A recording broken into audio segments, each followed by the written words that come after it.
Podmortem would like to thank Original Cinematic for sponsoring this week's episode. Original Cinematic is an independent production company that has made it their mission to create, produce, and promote films that are inclusive, honor women, promote the LGBTQIA+ community, and provide prominent positions and roles to POC actors and filmmakers, and promote the films of marginalized and underrepresented populations. These are all things that are extremely important to our podcast as well. Original Cinematic is currently accepting scripts and treatments. Both William and Xxena Rush are also available via email or Zoom to discuss writing and provide input and resources to all aspiring writers, free of charge. Their information will be made available in the show notes. Original Cinematic has multiple exciting projects on the horizon. Their next film, Immersion, is slated for release in early 2024. Upcoming films, Fetish, Sweetener, and Run, and their documentary, Drag, the Most Targeted Art Form, are anticipated for 2024 releases as well. Their new award-winning film, Group, is currently on the festival circuit, and very generously, Original Cinematic will be providing a link for our patrons to screen the film on Zoom. It is truly an honor to partner with Original Cinematic, and we can't thank them enough for their contribution to our show. And now, back to our regularly scheduled program.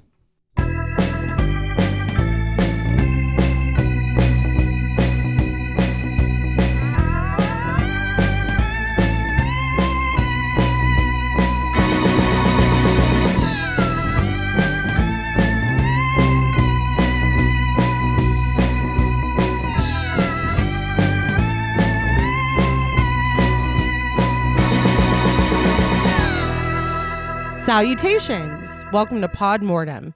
I'm Reneé Hunter Vasquez, joined as always by my co-hosts, my husband, and my brother. Hi, I'm John Paul Vasquez. Hi, I'm Travis Hunter. This week, we're recording live from a cutthroat bank discussing the 2009 supernatural horror film, Drag Me to Hell. This film was directed by Sam Raimi and written by Sam Raimi and Ivan Raimi. After directing his Spider-Man trilogy, this film was Sam Raimi's return to his horror roots.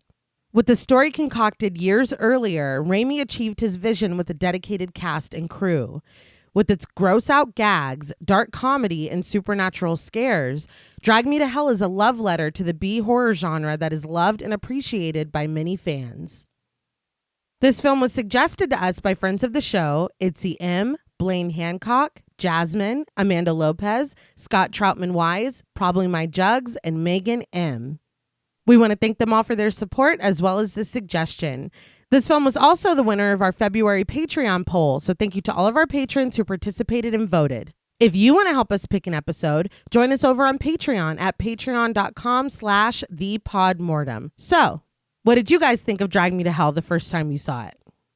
I remember really not enjoying this. I remember you showed it to me, and I was a little confused, I think, because, and I figured it out now, I think it's because of the CGI. And there's a lot going on in the movie, constantly slapping you in the face. And I was like, oh my God, what's happening? But watching it this time, I enjoyed it a lot more. Okay. Like I did enjoy it. It's very silly. That's what it is. That's just what it is. Mm-hmm. But there is a lot of, I mean, it is Sam Raimi. A lot of it is in there. It's just very polished. And I'm used to seeing the wires.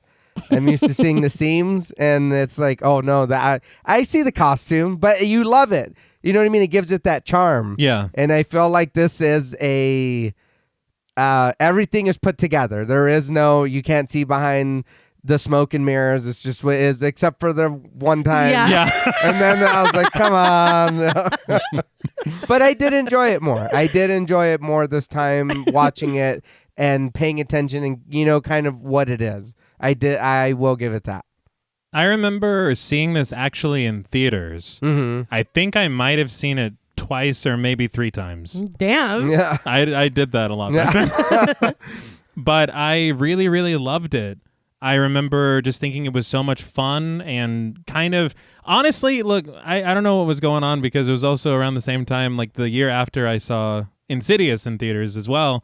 I think I was very easily frightened because there's some sequences in this film that are pretty unsettling. Right. And there's like a couple of visuals that stick with you and then return to you at about midnight.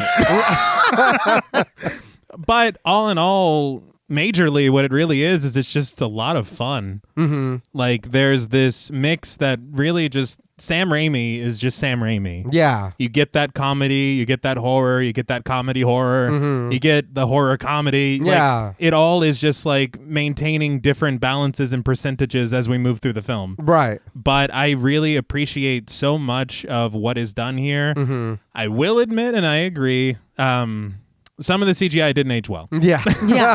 He brought some stuff over from Spider-Man that he probably shouldn't have. Yeah. We all loved Spider-Man. That was great. It was great. But let's be honest. Yeah. Not so much here. No.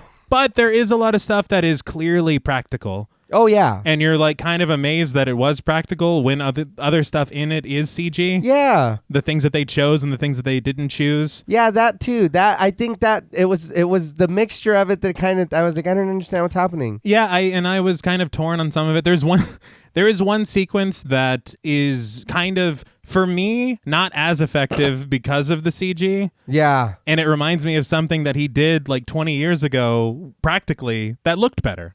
Okay. So I was a little upset with that, but then there's other things that you're like, oh, this is fantastic. Yeah. So I mean, it's a mixed bag as far as the effects go, but then the practical effects, of course, and we'll get to who did them. Yeah. It's incredible. Yeah. It's a ton of fun, as I said. I think for me, the cinematography, the sound design, the production design, it's just like everybody is firing on all cylinders, and it just is so Raimi. Yeah. Yeah, that it is. I saw there was some video that somebody had done where they were comparing certain aspects of this film to The Evil Dead, which we'll talk about a little bit because there are some references that are pretty cool. Yeah. But they had put "that's so Raimi," and I was like, "That's great," because that's the only way that you can really describe this film. Yeah. You know. And what's interesting to me as well, and we were kind of talking off mic, is there's kind of potential commentary. Yeah. And maybe even a little subtext in there. Yeah. Regarding climbing of the social ladder, societal pressure, Yeah. and then some other more personal things as well. Yeah, I've seen people interpret messaging about like the mortgage crisis, which I can definitely see. And there's an entire fan theory that this is just what is happening in this film is just I'm trying to be very careful because we haven't done a spoiler alert yet, but it is not actually happening, and it is just someone experiencing or somebody being in the throes of a severe eating disorder. Huh. And once you see like the way that they outline, it's like I can kind of see that. I don't think that that's what he wrote, and I don't think that that's what this is, but okay, like I can definitely see that. There's a lot of things like that that are added in, and I don't think he would put that in for no reason. Yeah. But it is also not fully fleshed out at all. It's not, but things keep returning Yeah. in a certain way. It's like a recurring thing that's there too much to mean nothing. Okay. But is that what this whole film is? I don't know. I mean, I'm not Sam Raimi or Ivan Raimi. I don't remember the first time that I saw this. I know that it was still new and I loved it. I thought it was so much fun. I thought it was so fucking gross. yes. And some of the shit that they do, some scenes are just like, this is just wild. I had seen The Evil Dead, but obviously I had not studied it to the extent that I have at this point in my life. And so being more knowledgeable in that respect, it makes me appreciate this even more because there's some camera work. There's some like a line that's said later in the film. I'm like, you know exactly what you're doing. And I love it. But it's just a blast. If you like are wanting some like cerebral horror film or like something psychological that's going to keep you up at night, this is probably not it. But it's just it's a blast. Well, if you're 18-year-old, maybe at midnight. Maybe at midnight in 2009. But I just wanted to talk very quickly about the production because I did find it interesting. I didn't realize that Sam and Ivan Raimi wrote this as a short story back in 1989 called The Curse. Oh, damn. Yes. So you're 20 years Yeah. since? Yes. That's wild. It's crazy. And 1989 was an amazing year. It was. It's all right. But they wrote it as something of a morality tale. And I think that stays. You can see that. Whether or not it is effective for everyone is debatable, but I think that it's still there. Yeah. But obviously it got put on the back burner for many, many years. And then when Sam Raimi got Spider-Man, it really wasn't happening, at least not being directed by him. I read that at one point they even approached Edgar Wright Really? to direct it, but he turned it down because he was doing Hot Fuzz.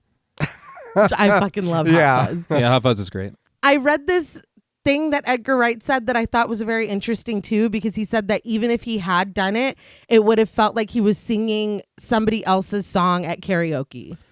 I get that. That really Okay. only Sam Raimi could have done Yeah. this. And I was like, what a fucking great way to put that.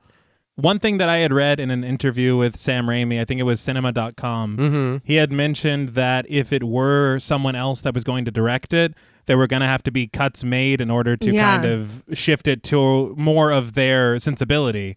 And as he was doing it, he was like, that's not why we wrote this. Yeah. And thankfully. Yeah, that was my next point, was that while he was like trying to figure out what would needed to be cut and changed, he was like, I don't want to cut or change this. Yeah.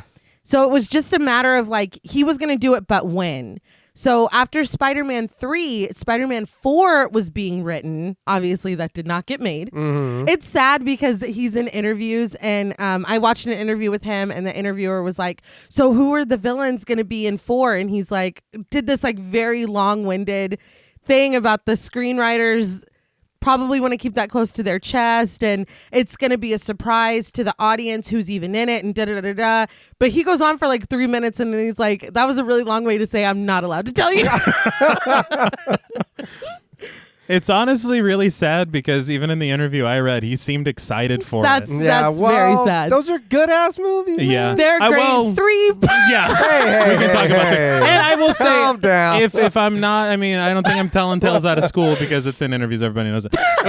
But I think the studio kind of fucked him over with Spider-Man 3. Really? They forced a lot of changes and a lot, like, he didn't even want to use Venom, if I'm not mistaken. Oh, Okay. wow. And so they're kind of overloading the film and kind of bogging it down, which makes it get these critical reviews, Yeah. etc. And now Spider-Man 4 doesn't happen because of all those things that he didn't even want. And they were like, we okay. need him hip thrusting on Well, the street. yeah. If he's not doing the fucking roller thing, Hair combed to the side. You know what I mean? I thought, never mind.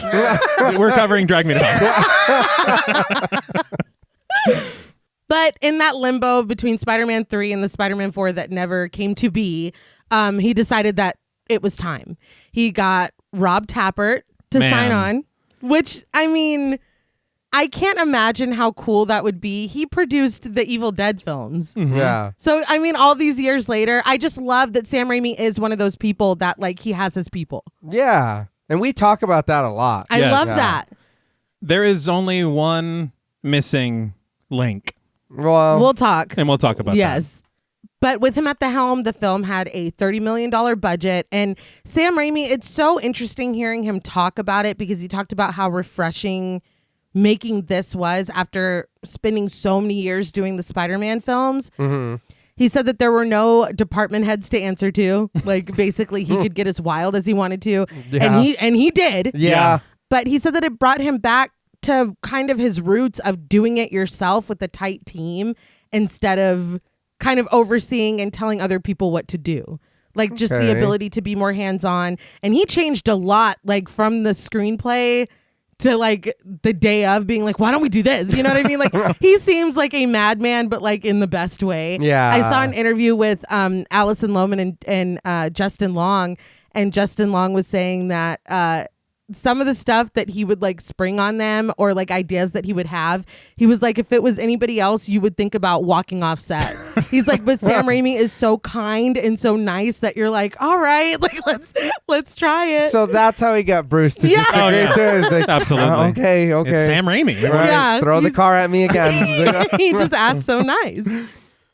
But again, that's why he said that post-production took so long, because they kept adding stuff and there were a lot of reshoots, and then that got delayed because Alison Lohman broke her leg. I don't think she broke it with him. Okay. But the reshoots got delayed, and he was like, we were just having so much fun adding effects and adding sound and, but it did end up debuting at the 2009 Cannes Film Festival, and the rest is history. Yeah. It's just honestly kind of amazing when you think about it, because I mean, if we look at his trajectory as a filmmaker, if we look at his last horror film that he made, depending on what you consider, because 92 was Army of Darkness, Right. and from there to 2009, Drag Me to Hell, or The Gift. The Gift is a Yeah. horror film, So it's either and I want to cover it, so it's a horror yeah, film. well, we It's will. so No, good. it's great. It is. It's what? It's a thriller, It's but a it's horror. I It's think horror. it's supernatural horror. It's good. It is good. So we'll count it. So Yeah. I won't say 17 years. I'll say 9 years. Okay, that's fair. yeah. Is that fair? Is everybody Yeah. happy? Do you know that Billy Bob Thornton wrote that? He did. Yeah, that's wild. I think Yeah. he said something. It's we're not covering. We keep doing that. Sorry. Now, before we curse this film, we would like to show a warning for spoilers. Pod Mortem is a very in-depth podcast, and in thoroughly discussing horror films, we have no choice but to spoil a thing or two. If you don't wish to be spoiled, please go watch the film, then come back and enjoy the show. If you've already seen the film or don't care about spoilers, then let's make a tough decision. The film opens in Pasadena, California in 1969. A truck pulls up outside of a mansion, and farm worker, played by Alexis Cruz, helps farm worker's wife, played by Ruth Livier, out of the truck bed. She rushes up to the steps to bang on the gates guarding the door, begging in Spanish for Mrs. Sean Sandina to come and help her son. Young Sean Sandina, played by Flor de Maria Chawa, comes down and without a word goes to the woman's husband, who cradles their son Juan, played by Shiloh Selassie. Juan's mother explains that for the last 3 nights he's been hearing voices. His father adds that he thinks something is coming for him. He tells his son to talk to Sean, and the boy says sadly that he hears its voice and it keeps getting louder. Immediately, Sean wants to know what the boy has done, and his mother admits reluctantly that he stole a silver necklace from a wagon. The father says that they tried to give it back, but they wouldn't take it. At Sean's insistence, the mother shows the necklace, still draped around the boy's neck. When she pulls it from the clothing and the blanket that he's wrapped in, a fly buzzes out with it. So just a few notes really quick. Mm-hmm. Firstly, love that vintage Universal logo at the beginning. Yes. Absolutely brilliant. Secondly, what a beautiful house.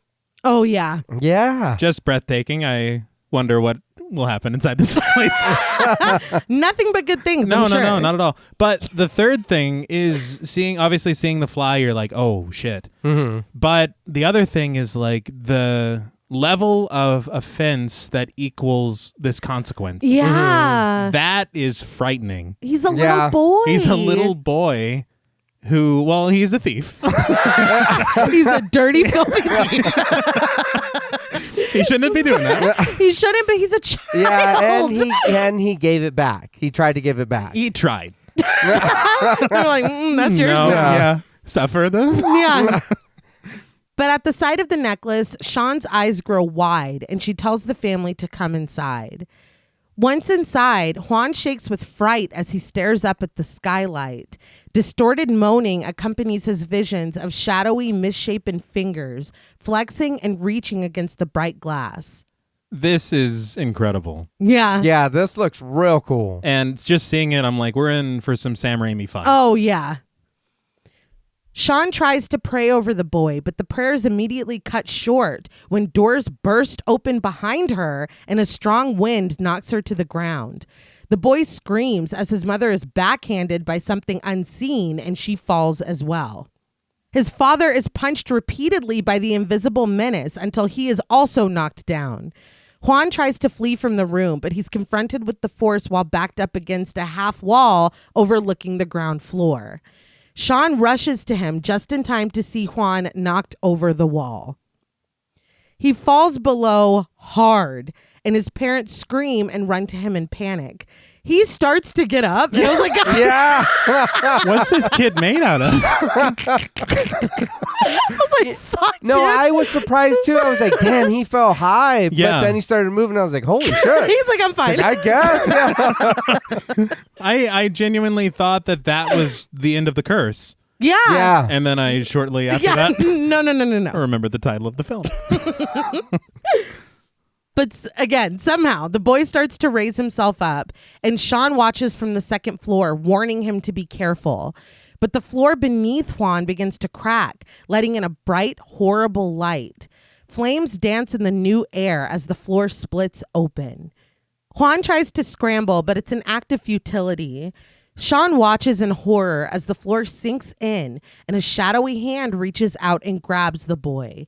As he is pulled below, screaming for help, his shadowed arm reaches upward, falling against Sean, who watches with tears in her eyes. His hand is finally swallowed up into the floor as it seals itself back up, and Sean promises the entity, "We will meet again." Abruptly, we get the title, white text against a black background, "Drag Me to Hell." What an opening. Yeah. Yeah. He didn't deserve that. No. That was a lot. It's like for a necklace? Yeah. I was like, come on. I will say, like, and this is kind of indicative of a lot of what we talked about in the intro. Yeah. Where there's the successful effects and the kind of... Okay. Yeah, because the hand was not a part of that environment. hilarious. It not was, at all. I'm not saying to really drag a kid to hell, You know, but, well, did they art of steal a film. necklace? you know? It looked funny to me, and I was debating even saying anything because like it is a powerful cold open, and it sets the tone for literally the entire film. Yeah. But just that shot of like the hand being, it looked really funny. It did. And with Sam Raimi, maybe it's intentional. Could be. Okay, yeah. It's hard to tell sometimes because he does have a very interesting sense of humor. Yeah. And what about that though? You go over there and you're like, hey, help my son. I'll get you next time, fucker. It's Yeah. like, oh shit, he's just gone. Our Yeah. son is Yeah. gone. What do you mean And next they time? never made it down to him. They were No. like, we're coming, and then they never. Well, he got They're like, taken. maybe not. Yeah. By the way, that will be $10,000. Yeah. That part. But during the credit sequence, we get cloth being stained black and a lot of books. We see a drawing of a woman confronting a shadowed figure, sharp clawed hands reaching out to a woman in her bed. Text in a book detailing that it takes 3 days for the curse to develop. A demonic face with its eyes rolled to whites and a sharp tongue sticking out of its mouth. Flies buzz and black smoke dances along the drawings. Finally, the drawing of a woman being pulled down to hell is engulfed in flames. And, Mm-hmm. Yeah. Mm-hmm. but also I just wanted to say how fucking great the music Yeah. over this is. Yes, I did want to talk about the composer. It was Christopher Young. Mm-hmm. So just to kind of give a bit of a list of his filmography. I was going to say, I know we've said that name before. Yeah. Quite a bit. I'm going to start small with what he worked with Sam Raimi on, Okay. which was he did the score for The Gift, Mm-hmm. Woo! Spider-Man 3, All right. See? 2 films we covered in the intro. And through Ghost House, he did The Grudge music as well. Oh, nice. And just a sidebar for a film that we should definitely cover in the future, he did the score for Copycat. Oh, okay. But just listen to this list of films that we've covered that he did the score for. Oh, man. A Nightmare on Elm Street 2, Hellraiser, Hellbound, Hellraiser 2, Tales from the Hood, Urban Legend, The Exorcism of Emily Rose, and Sinister. God, Damn. And that's all just right. us. Yeah. that's fucking Hell cool. yeah. And he puts his foot in this. Oh, like, yeah. It's Yeah. fantastic. There are scenes that are just punctuated so perfectly. Mm-hmm. And this opening is one of them where it's just this. I couldn't imagine a better. Oh, yeah. Yeah. It's incredible. And the visuals of what we see, you get a bit of the rules, you get this idea of the curse. Yeah. I remember when we covered Identity, and we were like, we were not paying attention to the opening, and the opening tells us fucking everything. You know what I mean? I felt the same way with this. I was like, oh, we're detailing. Like, they're like, it takes 3 days. It's like, oh shit, like we're going over every aspect of like what is to come. Right. Yeah. And I gotta say, I mean, we've already been given quite a few nods to the Evil Dead already. Yeah. This book in general feels like the Necronomicon in its way. Yeah. And then even parts of the opening have Evil Dead like an evil force moving through a room. Yeah. I mean, there's so many things, and they just continue to pile up in a very, very fascinating and satisfying way. Oh, yeah, they do. I did read that Sam Raimi said that they take place in the same universe. Okay. There is one line later that is very interesting. Well, they kind of look like Deadites. Yeah. Later on, Yeah. yes. For sure. There's also, I think you mentioned it, this buzzing of flies. Yeah. We get a really tight shot of a fly in the intro. Yeah. Firstly, and it's just a really ridiculous sidebar, but I was like, why do a fly's eyes look like a speaker close up? Did we run out of textures or what? But I think there's a lot of them. it's nuts, yeah. But the thing is that the fly becomes so prevalent in the film. Yeah. It comes up, we already saw it on Juan, and then it punctuates an entire scene in a very sad way. You know what it made me think of? It almost made me think of the Amityville. Yeah. Oh, true. I was Yeah. like, okay, I was like, what does this fly, what does it mean? Yeah. They never mean anything good, No. I've noticed. No, rot. Yeah. Rot mostly. But back to the film. After shots of cars driving along the freeway, we hear a speech therapist. In her car, Christine Brown, played by Alison Lohman, repeats the sentences the voice emanating from her car speakers gives her. There is no friction with the proper diction. Good sounds abound when the mouth is round. When her southern accent starts to imbrue her words, she looks in her rearview mirror and carefully corrects herself. So, Alison Lohman. Mm-hmm. I don't want to say hyperfixated, but Kristen and I watched, I will say more than the average person, the film White Oleander. Okay. A lot. That's the first thing I ever saw her in. I love that movie. I can't even tell you objectively if it is good. I just know that it's got Michelle Pfeiffer, Robin Wright. Like it's wild.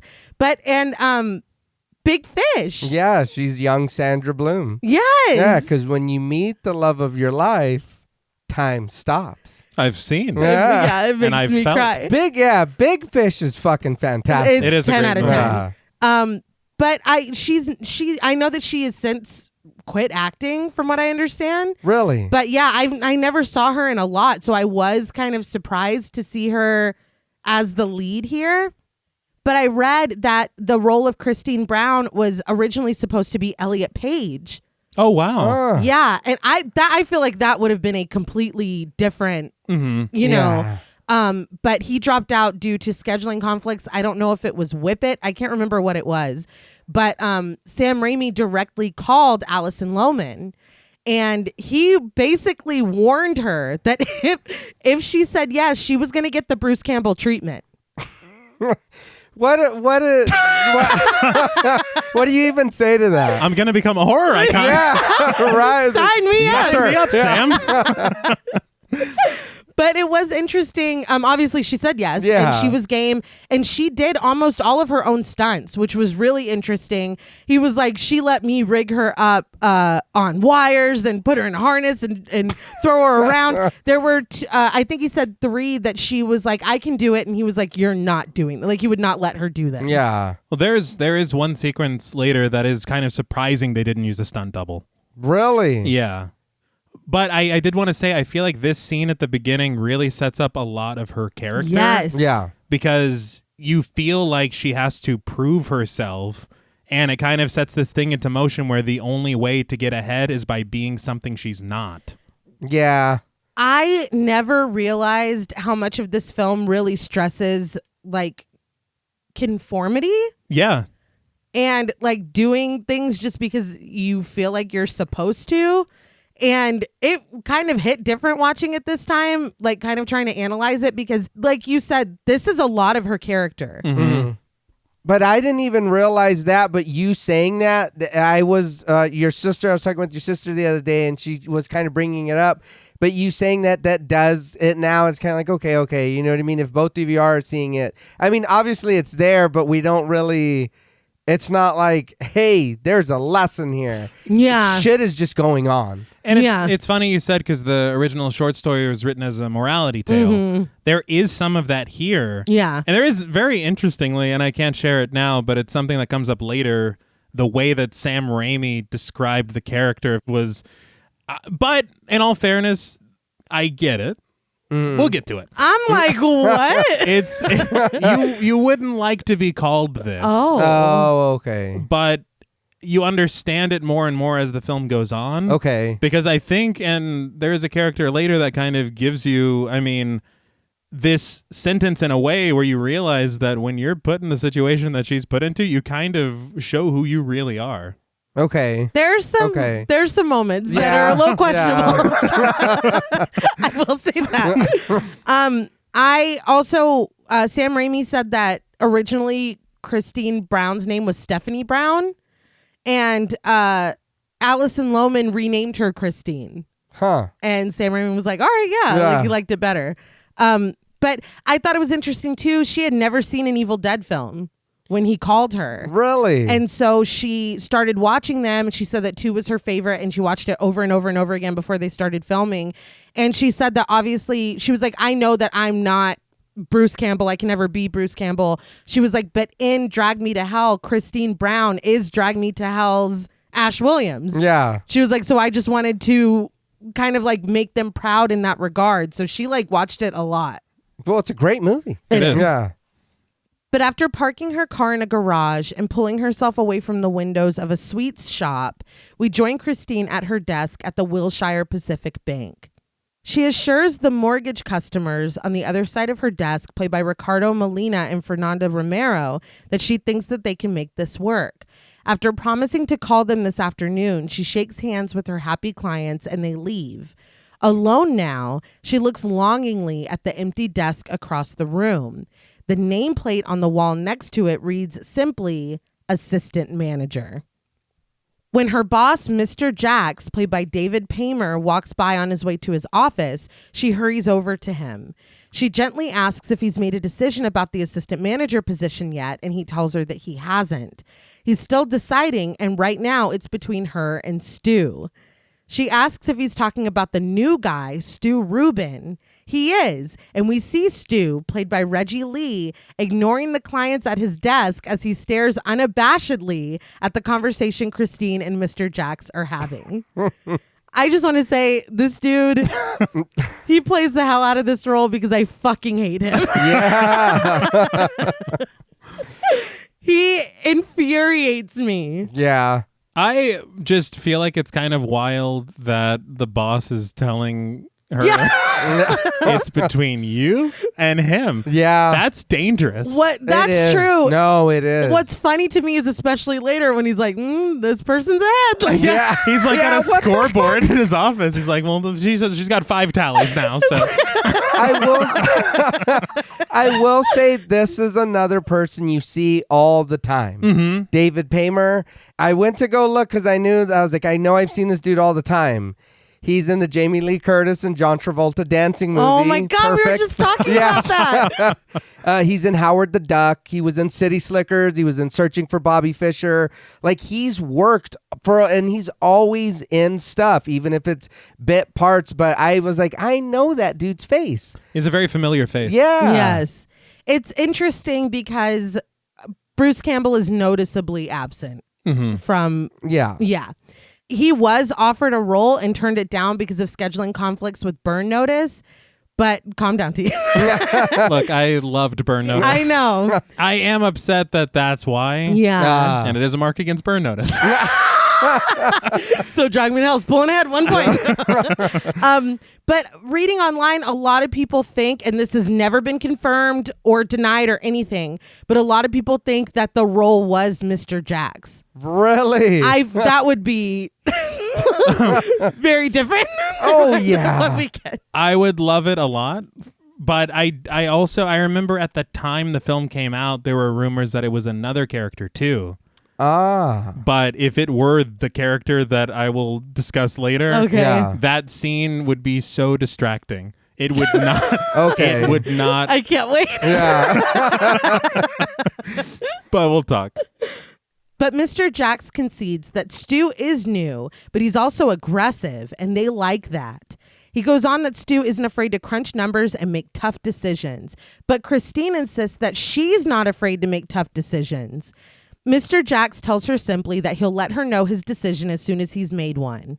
She nods in reluctant acceptance, even when Mr. Jax advises her to take Stu through their loan procedures just in case. To me, it's kind of wild that we're going to give this guy a promotion Yeah. who does not even know the procedure of anything. Who Yeah. has to learn from the other person that applied. Yes, that's unbelievable. I thought that was a little strange. It's ridiculous. It is, and I think it also says a lot about something else. Yeah. But when Christine starts to walk away, Mr. Jax stops her, asking if she can take her lunch now. When she agrees, he pushes it a step further, asking if she'll pick him up a turkey club on her way back. Suddenly, Stu is standing with them, praising Mr. Jax for his excellent choice on a turkey club. Yeah. What? He asks Christine to pick one up for him too, thanking her before she can even agree. He's like, spicy mustard, before shutting her out of the conversation completely to go over paperwork with Mr. Jax. Christine walks away. We all have mustard preferences, Yeah. but flaunting it now this way is just... This whole thing, I was already fucking mad. Yeah. Yeah. And his last name's Ruben. Why didn't you just get one of those? Get your own sandwich. Yeah. I don't know. I just don't. I understand you've got a intern and you got a whatever, or even, but this is a job Yes. for her. Yeah. And if she's teaching him, don't treat me that way. And I don't know how long I'd last her. Like, I'll get you lunch. You're my boss. You know what I Yeah. mean? This motherfucker? No, I'm not. And it's the fact that he's like, can you take your lunch now? Because I'm hungry. Yeah, well, yeah, that too. Crazy. Well, that's not cool. No. But Christine heads over to the Department of Psychology. Over lunch in an office, she congratulates her boyfriend, Clay Dalton, played by Justin Long, on making it through his first week as a professor. She jokes that she thought he'd have a full beard by now, and he laughs, saying that he did too, and he's disappointed.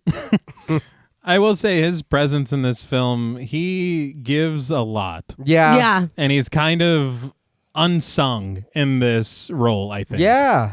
I totally agree. In that interview with him and Allison Lohman, he goes, I called you baby a lot in this. He was like, I didn't really like that. But I told your sister on the cool, they are very cute on the screen. Yes. They do seem like they would be a couple. Absolutely. But Clay fiddles with his printer before giving it up and declaring it broken. Christine reaches inside and pulls out a dropped paper clip that was gumming up the works. Clay is impressed with her prowess, calling her cocky, sexy, and unbelievable. But Christine just hands over an envelope that she almost forgot about. Did you think that was going to lead to something? Yeah. Yeah. Like her making maybe like a chainsaw hand or something? That's exactly what I thought it was going to do. I mean, like something. Yeah. Or like a printer hand or like Yeah. Just something with the hand. something Yeah. with the hand. It's an homage. Yeah. But she tells Clay that she found it at the bank, and he is amazed when he shakes out a quarter. He details that it's a 1929 standing Liberty that's almost fully struck. I don't know what any of that means, but he's really excited about it and shocked that she found it in regular circulation. He drops it back into the envelope, vowing to add it to his nerdy collection. Just as Christine stands to leave, Clay's phone rings, and they say a quick but loving goodbye. When she steps out into the hall, he answers the phone on speaker. His mother is on the other end. Christine stops to take a drink from the water fountain, and when she does, Clay tells his mother that Christine brought lunch by, and his mother asks, Christine, the girl from the farm? Annoyed, Clay reminds his mother that he's been dating Christine for almost a year. She's the one that's coming to dinner. When he starts to say that he can't wait for her to meet Christine, his mother interrupts. conceding that she's sure she's sweet, but they have certain expectations for him. She brings up someone named Amy Kulik, who graduated from Yale with honors and is a very successful attorney. Christine listens at the door sadly as Clay tells his mother that she's mentioned all this about Amy before. But his mom continues full steam ahead that that's the type of person that Clay should be with. She could help him socially, which would ultimately help his career. It's not the time to be playing around with little girls from the farm. Christine turns and walks down the hall, defeated. So, I mean, he's got his doctorate. He's working at a university. Yeah. He's doing wonderful. I feel like this is, again, kind of really punching this idea of climbing the social ladder. Yeah. And it really does give her unfortunate motivation towards doing something to try to appeal to people who may not even accept her anyway. Yeah. So, I mean, it's a very relatable thing, but it's also very sad. Yeah, I was like, that's fucking tough, dude. Yeah. And not even listening to him. Yeah. No. Because, okay, if you've mentioned Amy before and he's still not talking to Amy, clearly he doesn't give a shit about where she works, what she can offer him. Uh-huh. I like Christine. I want to, you know what I mean? And it's been a year and a half? Yeah. And all you remember is the farm? Yeah, that's it. Yeah. That's rough. That's it. Yeah. It's shitty. Yeah. In the break room at the bank, Christine pours herself a cup of coffee. Behind her, eating at a table next to Mr. Jacks, Stu tells Christine condescendingly that she got his order wrong. She denies this, and he sighs deeply, telling her that he said no mayo. Christine turns to him, telling him correctly that he never said that. But as if he's doing her a favor, Stu's like, it's okay. Yeah. She leaves and Stu chuckles and shrugs at Mr. Jacks. One of those like, you believe this? Yeah. Dude, I hate this guy. Yeah. He's like, you want mayo on your loans? Or like, That'll That's what you're happen. gonna get. Well, we all seen you didn't say that fucker. No, he didn't. And again, it's putting it all on her when it could have been the restaurant. Yeah. Or It how could have been about- anything. How It about was. thank you? Yeah, that helps too. You know? You Yeah. went and got me a sandwich Yeah. that I didn't earn, No. that I don't deserve. No. Did she pay for it? Oh, yeah. No, I'm just getting angrier. That better be an expense account or something. There's a deleted scene where Mr. Jacks gives his credit Use card. my card. Yeah. At her desk later, Christine watches as Stu sidles up to Mr. Jacks in front of God and everybody to ask if he's a Lakers fan. When Mr. Jacks confirms this, Stu hands over tickets for Sunday's game because he can't use them. Mr. Jacks marvels at how great the seats are. This is where they bring the hot dogs right to you. Stu tells him he'll be hobnobbing with celebrities and insists that Mr. Jacks take them. I could not believe he was doing this in front of everyone. Yeah. Because it's it's so blatant. What's funny is they were just having lunch together. Yeah. Could have done it then, but he When just no wants one was to. around. He wants to rub it in for Christine. Absolutely. But I feel like there's got to be something there that, hey, I'm going to give you Lakers ticket. You don't have to promote me, but Yeah. here's the ticket. That, come on. He's like, there's going to be celebrities here. Yeah. Yeah. You know what this is for, right? Yeah, right. we both know. Christine? Yeah. You hear this? You especially know. Christine is in disbelief, but is brought back to reality at the sound of thick, yellowed fingernails drumming on her desk. When she turns to see the owner of the nails, she finds Mrs. Sylvia Ganish, played by Lorna Raver. Lorna Raver brings everything that she has to this. Yes. I did see a short interview with her where she had said that her audition was this scene. Really? Yeah, and she didn't know what else the film entailed outside of this scene. Oh and so my God. I guess when she found out, she was like, oh, hell yeah. That is so cool. Yeah. She really went above and beyond. She consulted a dialect coach and even requested that some of her lines be changed to Hungarian because she thought it would Okay. make more sense. And Sam Raimi was like, yeah, that does make more sense. Yeah. Well, yeah, and it's fantastic. Yeah. Her performance, this scene, of course, you really do get the whole gamut of emotion Yeah. from her, and she's just great. It's just wild seeing her in interviews, and she just seems like so sweet and like excited and like she's having a great time. And then watching her do this, it's like you were like acting. Yeah. Like you're really fucking good. Imagine like acting, you know? Yeah. But she stares at Christine with one of her eyes a milky white. She asks if she can help her. Christine is happy to, but Mrs. Ganesh thrusts papers at her, telling her that men from the bank are at her house, packing up all her personal things, and Christine needs to make them stop. She coughs harshly, spitting yellow phlegm into a handkerchief as Christine explains the papers. This movie's gross. I'm just going to say, Yeah. you just need to prepare yourself. I prepared a dessert while I was watching That this. was a big Oh, fucking wow. mistake. Yeah, I don't know what I was doing. Look, the thing is, honestly, Was it like a custard? yeah, it was lemon. That's gross. Just a bowl of lemon custard. I was like, oh, This is a bad idea. what have you done?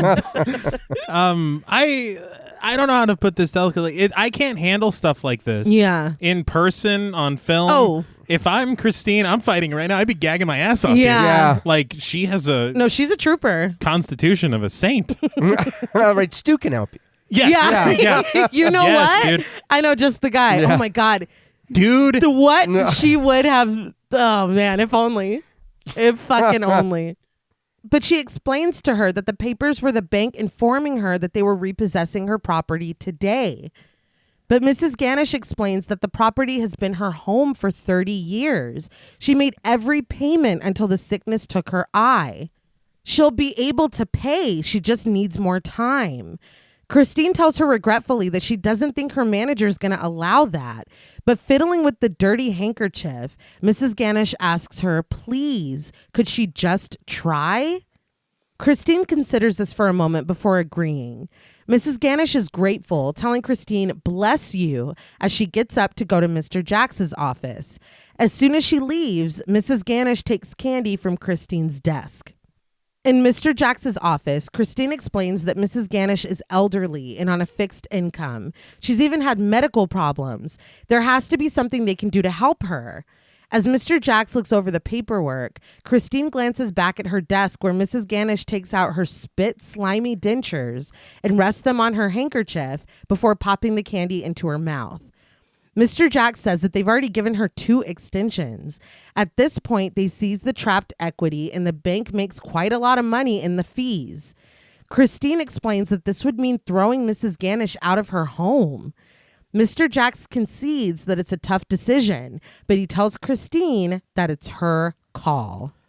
See, and this is like, it happens every day. Mm-hmm. It's a very tragic situation. And personally, again, this comes into what Christine is as a person Yeah. and is as a character, because I don't care what Mr. Jack says. We're helping Mrs. Ganesh. Well, it's the thing is he uses the exact same phrase. Yeah. Like he made tough decision. Stu can make the tough decisions. He does. This is a tough decision. It's your call. This is like, you want the promotion or not? Like it's very Yeah. clearly, this is going to make the bank a lot of money. Do you want that promotion or you don't want it? But he did say at this point. Yeah, he did. And again, it is a tough decision. It is not a decision that I think I could sit across the desk from that woman and look her in the probably face and not. make. Yeah, No. probably not. But We'll make it up elsewhere. yeah, but Like, again, Christine's desperation and the phone call that she just overheard, Yeah. she is trying to prove herself. and I understand that completely, but I also understand that, being a good person's really important.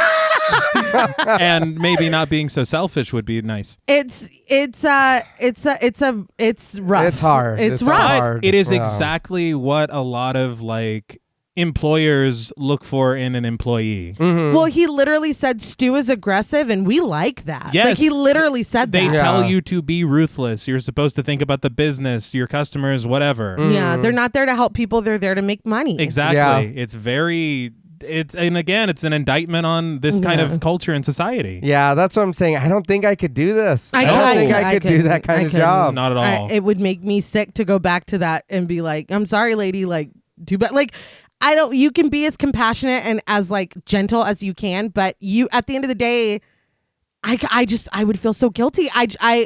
It's your call. You were told it's your call. Yes. That would fuck me up. But I mean, it's just looking at it on paper, just point for point, we are ruining this woman's life to make our life better. That's what we're doing. That's what the bank is doing. Right. On the other side of the 1929 Standing Liberty fully struck coin, you know? If you're looking at this without emotion, just facts, they've given her 2 extensions and she did not pay. Yeah. So, I mean, they are well within their rights, but is it right? You know, that's right, it's hard. I couldn't do it. They're well within their rights, but he did say it was your call. He did. I would not be getting the promotion. No. It's just hard. It's like we talked about on His House.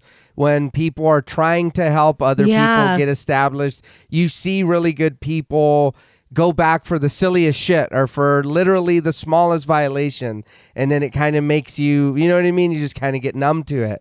So I don't know. It's just a very, very hard decision. And yeah, of course you want to help them, but what can you do? You know what I mean? Yeah. Makes me think of that song Up on the Ladder by Radiohead. I'm just going to relate everything to Reneé. Yeah, it's just like that song. It is, though. Listen to the song. But Christine steps out of Mr. Jax's office and takes another longing look at the assistant manager's desk. She looks at Stu working with his clients. She looks at Mrs. Ganesh emptying Christine's candy dish into her bag. She smiles at Mr. Jax and assures him that she'll take care of it. I feel like the mince is what made up Christine's mind, which is not right. Right? I'm not gonna. Again, you look, and she's taking your whole bowl of candy. She is. Bowl, and it's like I already went out of pocket to buy these motherfuckers lunch. Like I can buy more mints. And we've established many times personally, someone steals food, you look away, it didn't happen. Right. Oh yeah. But these are breath mints, and those are for everybody. It's just I love thinking of the thought process of her eating it and being like, "This is good as fuck." Yeah, I need all of them. at least 25 more. That's great. When Mrs. Ganesh eyes Christine walking back to the desk, she quickly puts her dentures back in. Christine sits back down and tells her that she's sorry, but another extension is out of the question. She tells her that she wishes she could help, but Mrs. Ganesh interrupts her. She is shocked by the answer. She asks Christine, please, reminding her that this is her home. She asks her where she'll live. Christine points out that she listed her granddaughter as a reference and proposes that she could stay with her, but Mrs. Ganesh refuses to burden her. Christine brings up assisted living facilities, but Mrs. Ganesh is adamant that she would never live in one of those places. Christine hands the papers back, telling the old woman again that she's really sorry. After a considering moment, Mrs. Ganesh throws the papers back down on the desk and gets to her feet. Tearfully, she tells Christine that she's a proud woman and she's never begged for anything. She drops to her knees, dissolving into sobs as she begs Christine. Christine rushes to her, trying to get her to get back on her feet, but Mrs. Ganesh's voice only gets louder, begging Christine on her mother's grave and kissing the hem of her skirt. This is it. Even if I had the fucking balls to, there's no fucking way. Yeah. There's Okay. Yeah. I you will, can have my house. Yeah. Like, there's no way. I will pull a Mr. Robot and delete your debt right now. We're done. They're going to carry both of us out. Yeah. But Christine calls for security and backs away from Mrs. Ganesh, causing her to lose her balance and fall to the floor.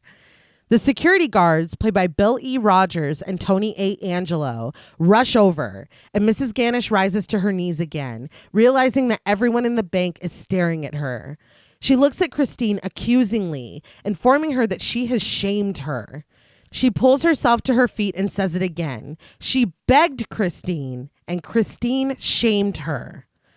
The guards tell her that her business is finished here, and they gently escort her towards the door. Christine calls her name softly and goes to follow, but Mrs. Ganesh turns on her harshly, screaming and lunging for her until Christine falls backward onto her desk. The security guards finally take her outside. Christine and Mr. Jax watch from inside as Mrs. Ganesh snatches her purse away from the guards and turns to walk away. Mr. Jax murmurs that he's never seen anything like that before. He tells Christine, though, that she handled it just right. Right behind them, just out of focus, are two co-workers played by Mayung Layman and Octavia fucking Spencer. Unbelievable. Yeah. She doesn't say a word in this. No. She's in the background in like 2 scenes. Yeah. I text your sister and I goes, that fucking Ma? Yes.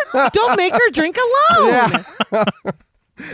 But she didn't shame her. That like she was clearly like, hey, dude, I don't know what you want me to do. She did it nicely. Yeah, but she wasn't like, what the fuck are you doing? Well, once the kissing of the hymn, and she's like, ah!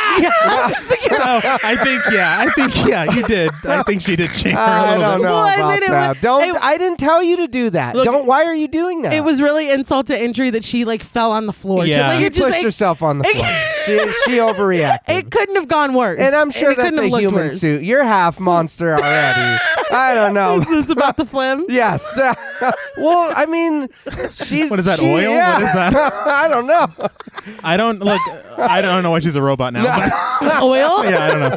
All I'm saying is like I just feel like, and maybe it is the falling that really does, because Maybe that. Yeah. It takes damn. it to It another is. level. and it's embarrassing, and it's very difficult. Imagine being in this position. Yeah. You are, and she's already said and declared herself as very proud, too proud, in fact, to live with her granddaughter. Yes. And we are here, and she's begging. Yeah. Like, God, why, Christine? Why? And then the fucking boss who's like, you handled Great that job. just Yeah. right. You're who I'm trying to impress? Like, He's like, I love you so much. kisses her forehead. It's like, Jesus Christ. Gives her the Laker ticket. Oh, Yeah. I'll be sitting right next to Jack Nicholson. It's a lot, man. Yeah. Christine says nothing, but continues to look sorrowfully outside as Mrs. Ganesh hacks more coughs into her handkerchief before getting into her 1973 Oldsmobile Delta 88. It had to be here. Oh, yeah. Oh, yeah. I was so happy to see it. I was just waiting. I was like, it's Yeah. got to be somewhere. Later that day, as the bank closes and her coworkers begin to leave, Mr. Jax approaches Christine's desk. He commends her on work that she's done on the McPherson loan and tells her that it's very impressive. He asks if she would mind taking it home to finish it up. He'd like to show it to the regional vice president in the morning. With a big smile, Christine takes the paperwork from him, telling him that she would love to. Trying to look busy at his desk, Stu eyes them. Mr. Jack starts to walk away, but before he does, he turns back to let Christine know that she's at the top of the list for the assistant manager position. Stu's like, God She beams at the news, but Stu continues to stare, dumbstruck. Later, Christine strolls through the nearly empty parking garage, carrying her supplies for the McPherson loan. As she makes her way through the quiet space, she eyes a very familiar-looking Oldsmobile parked against the wall. With her car in sight, Christine quickens her pace, but just as she slides the key into the door, she hears a rattling cough coming from the direction of the Oldsmobile. She finally gets inside the car, setting her supplies down in the passenger seat. But when she looks across the garage, a thin and delicate handkerchief dances in the wind in front of the Oldsmobile. Christine stares at this, transfixed, until it slams impossibly hard against her windshield, startling her. With that job done, the handkerchief continues to float along the air toward the back of her car. As Christine's gaze follows it, she finally sees that sitting shrouded in the shadow in the back seat is Mrs. Sylvia Ganesh. Okay, so there are a lot of jump scares in this film. Mm-hmm. A lot of loudness designed in the film to make you like shit. Yeah. But Designed to be. but the thing is there are also a lot of really good quiet moments of horror. Yeah. This being one of them, just seeing her outline. Yeah, Yeah, that it's was really cool. very good. The handkerchief was, it was all right. But Well, her reveal, though, when we come over, I was like, that's fucking good. Yeah. The slamming against the windshield is pretty Yeah. cheesy. So wait, so you did the cough, you did the Yeah. handkerchief. That's man, I really should have given you that extension. Her white eye is the first thing visible as she leans forward into sight, whispering to Christine again that she shamed her. Christine tries to get out of the car, but Mrs. Ganesh grabs a tight hold of her ponytail and yanks her hair back. Christine flails out desperately for something to defend herself with, and her hand falls on a stapler at the top of the supplies in her passenger seat. She flings it open and hits Mrs. Ganesh with it, putting a staple through her forehead. When the old woman continues to come at her, Christine hits her with the stapler again, and when Mrs. Ganesh unveils her face, her white eye is now stapled shut. She screams and grabs Christine, knocking the stapler out of her hand and causing Christine to kick out and put the car in reverse. They speed backwards until they come to a stop by crashing into another car. Mrs. Ganesh lets go of Christine and throws 2 handfuls of blonde hair to the floor of the car. She loses so much hair in this. Yeah. It just I don't know Yeah, how God she is not damn. patchy as fuck as this continues. But instead of keeping a grasp on Christine's hair, Mrs. Ganesh decides to strangle her. As Christine is being choked, she manages to push the gear shift into drive and slam on the accelerator. They fly through the parking garage, and as they get closer and closer to a collision, Christine is able to buckle her seatbelt. Mrs. Ganesh doesn't realize what is happening until too late, and when she looks through the windshield, the stapler flies free from her eye. Look. This is fantastic. It is. And the sound design of it, I watched this featurette where they were putting the scene together and they were showing just how much work goes into something like this, where you have the level of the score and then the sound effects that are added in post. Yeah. Then I think what they had said was Sam Raimi wanted when there are exterior shots of the car, no score. When there's interior shots of the car, score. I like Okay. that. And so you have this contrast of these things. Yeah, yeah. And then when it hits that moment, there is nothing but that sound of the staple. It's Yeah, It's fantastic. great. It's very silly. It is. It is. It is. They hit an SUV and Mrs. Ganesh is thrown into the passenger seat, slamming her head on the dashboard and expelling the dentures from her mouth. They go flying and Mrs. Ganesh is sent into a rage once again when she realizes that she's lost her teeth. She flings herself at Christine, opening her mouth and wetly gumming the younger woman's chin. I saw in an interview with Alison Lohman when she said that this was the most disgusting part of filming for her. I just don't know what this is doing for Mrs. Ganesh. Yeah, I don't either. I was like, okay. She said that they were both uncomfortable and they kept having to do it over and over. She was like, there was spit and we're on top of each other. And she said she told Sam Raimi, can I get like a plastic guard to put on my chin? And he was like, no, like it looks great the way it is. I think, but what's confusing for me is that it appears like it's CG. Yeah, Yeah. I don't know if that's for the removal of her teeth, probably. Okay. because it looks like they've done this in post and it's like they were never any real, like, Yeah, no, Alison Lohman, it was from But her it's- mouth. yeah. She But was like, they it were. was disgusting. So gross. Yes. But Christine throws her off and she falls against the passenger side window. Mrs. Ganesh picks up her dentures and sets them firmly in her mouth. But when she advances on Christine, screaming again, Christine snatches up the ruler and stabs Mrs. Ganesh in the mouth. The ruler sticks straight out of her mouth, but Mrs. Ganesh is able to dislodge it and send it flying back at Christine with a few harsh coughs. It hits the window behind her, and Christine kicks at the old woman with both feet, causing the car door to open and Mrs. Ganesh to go spilling out onto the ground. the ruler is enough to know that we're dealing with something Yeah. beyond. Because she shouldn't have been able to do that. No, that's really scary. Yeah. Mrs. Ganesh sits up and goes for her, but Christine is able to close and lock the door. Mrs. Ganesh yells and bangs on the window, and in her triumph, Christine laughs and yells through the glass, "I beat you, you old bitch." This is when Mrs. Ganesh lowers herself to the ground and disappears. She ghost-faced her, dude. Yeah. And she did. Christine looks out of the windows trying to get a glimpse of her, but when Mrs. Ganesh stands back up, she's holding a fucking cinder block.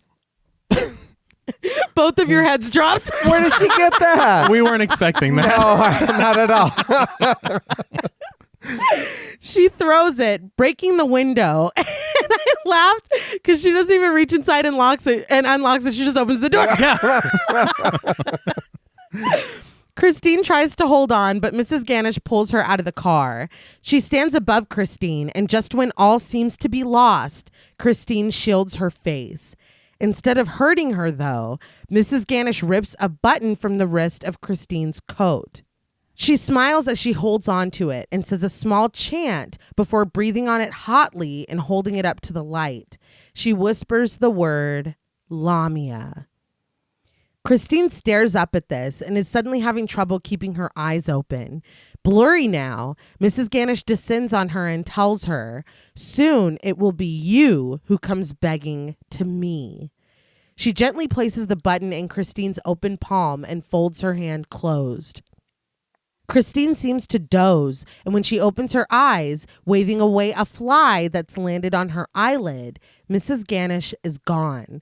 Christine is alone in the parking garage, but the evidence of their struggle, including her wrecked car, are all still there. So the fly has returned. Return of the Fly. I did want to talk about, because firstly, the way that the curse itself is shot, Yeah. I love it so much. Yeah. This whole sequence is just a lot of fun with the way that it's shot and edited. Yeah. I did see a featurette that kind of explained how they were able to get all of these angles for the camera. Okay. They built what they called a puzzle car for Christine's car. And what it is it had 4 or 5 different iterations. You have the full car as it is, as a regular car. Mm-hmm. Then you have the full car with no wheels. Then you have the car with no driver's side. Then you have the car with no rear end. And then with no front end. Okay. And so the departments that were in charge of these things, they would be able to change to any of these iterations in less than 30 seconds. Oh, damn. And so they went over this incredible shot list with the cinematographer. And so they were able to put together the sequence where it feels so fluid. Yeah. Yeah. And that's also a credit to the editor. But I did want to talk about the cinematographer because incredibly prolific filmography. It's Peter Deming, who worked with Wes Craven, David Lynch. Okay. We talked about him on The Cabin in the Woods. Oh. We talked about him on, I think, Scream 2, 3, and 4. Damn. All right. And so he shot Lost Highway for David Lynch and Mulholland Drive. And he shot the Twin Peaks revival season, the whole thing. Damn. But he worked with Sam Raimi on quite a few films, including Evil Dead 2. Oh, very nice. And so when we talk about a lot of the camera motions that are very familiar, Yes. it's because it's the same guy that shot it. I love Yeah. that. Because you can feel it. Yeah. I watched a little featurette on this, and Alison Lohman said that she and Lorna Raver agreed that they were allowed to hurt each other. Okay. Wow. Like that they were just going to fucking go for it. And Lorna Raver even was like, I feel like it's easier to actually react to something physically instead of just pretending like you're reacting to something physically. Yeah, makes I sense. was like, so then y'all should definitely be working with Sam Raimi. It's kind of his He thing. really agrees with that. But they said that the fight scene, this whole thing in the car took 2 weeks to shoot. Wow. And that it was so physically exhausting. And this was one of the things when she pulls her out of the car and she lands directly on her back, that Alison Lohman was like, I can do it. And Sam Raimi was like, no, like you're not doing that. Well, you know what the floor is made of, right? Yeah. Yeah, it's hard. Yeah. And it was funny because I saw they were on set and Lorna Raver, her eye is like stapled shut. I mean, not real, you know, but her eye is stapled shut and she's like, hey, Sam. It's just like hearing her real voice like coming from this character. But she's like, hey, Sam, should I say something here? There's a word I know for bitch. And he's like, yeah. And he's just laughing. Like, it just looks like they had such a fun time. Yeah. But yeah, I was like, this whole thing is just wild. That's one thing that Sam Raimi talked about a lot in interviews that I saw was just the fact of having full creative control. Right. Yeah. And working with a team of people who not only share your vision, but want to have this fun Right. on this set. And like you had talked about with the improv and just, Yeah. it just seems like such a great time, unless you're Bruce Campbell, to work with Sam Raimi. Later, we see Christine giving her statement to an officer, and when Clay rushes over to her, she holds on to him, hugging him desperately. We later see them leaving a cafe, Clay reassuring her that once the officers go talk to Mrs. Ganesh, she's not going to bother her anymore.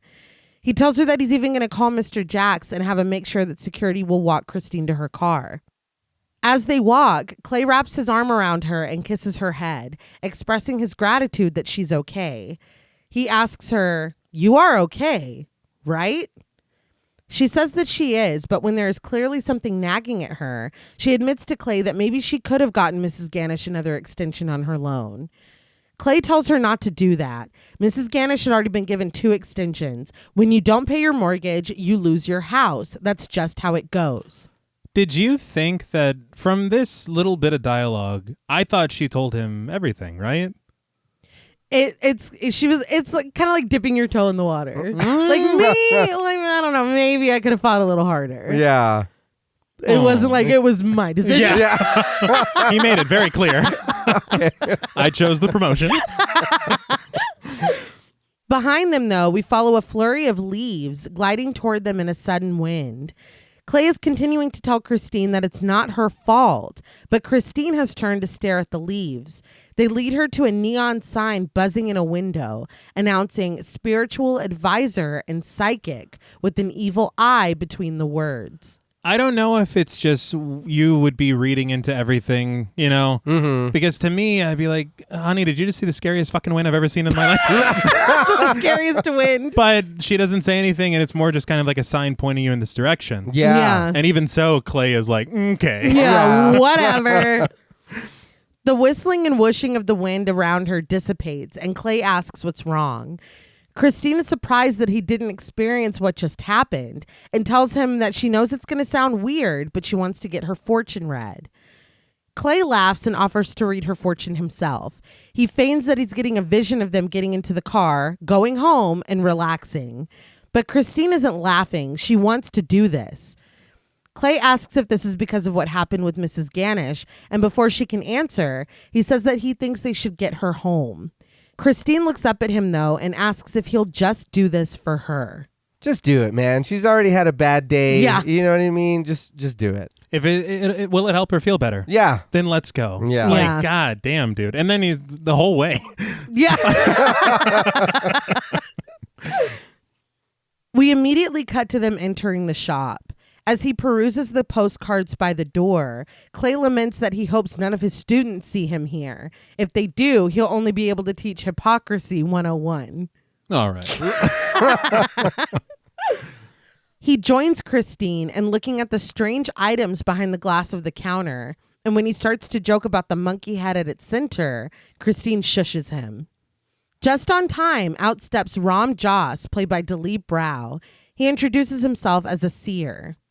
This, first of all, his performance in this film is fantastic. Yes. Yeah. And this was a really, really good few years for Dilip Rao because I remember he was also in Inception. Okay. Oh. And then I remember you had said that you saw on his IMDb that he was in Avatar. Yeah. And I think that I saw that he was in the sequel as well. And there's like 40 of them or something now. He's Right. Yeah. I don't know what James Cameron's doing. Nobody knows what James Cameron's doing. Dude, he broadcasts every interview from underwater, it seems. Like he's What the fuck? he's like, I just live here now. He's Aquaman? Or? I guess so. That's the plot twist. But Dilip Rao, I saw in this featurette that he had a hand in this character and this shop. And he really, really put his all into this character. He created a backstory with Sam Raimi, an entire background. Okay. I love that. Yeah. It comes into play in small ways through things that he described to the prop master and the set designer so that they can incorporate into this shop. Mm-hmm. But it never comes into play as far as what we see in the film. Right. So it's all these little small details that really flesh him out as a character that were his idea. That's really cool. That's very cool because I read that people were worried that he was too young for the role that they needed him to play. But Sam Raimi said that there is no age requirement for wisdom. That's fair. So it seems like it was the right choice. He does really, really great in this. And the fact that he brought, like you said, so much to the role. Mm-hmm. And I mean, I think, honestly, the age that he is works perfectly for what comes later in the film. Yeah. Because it feels like I need to take this. For sure. You know? Yeah. But Christine introduces herself and Clay, and when Clay jokes that Rom probably already knew that, Rom placates him with a smile. Christine asks if he can read her fortune, and he affirms that he does have the ability to see certain energies, and those energies can sometimes tell of things to come. That'll be $60.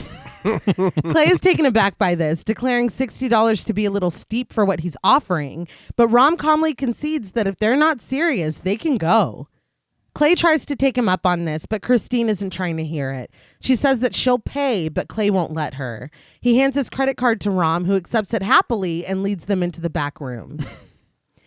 Christine sits at the table, and when Clay tries to join her, Rom gestures to a couch behind Christine instead.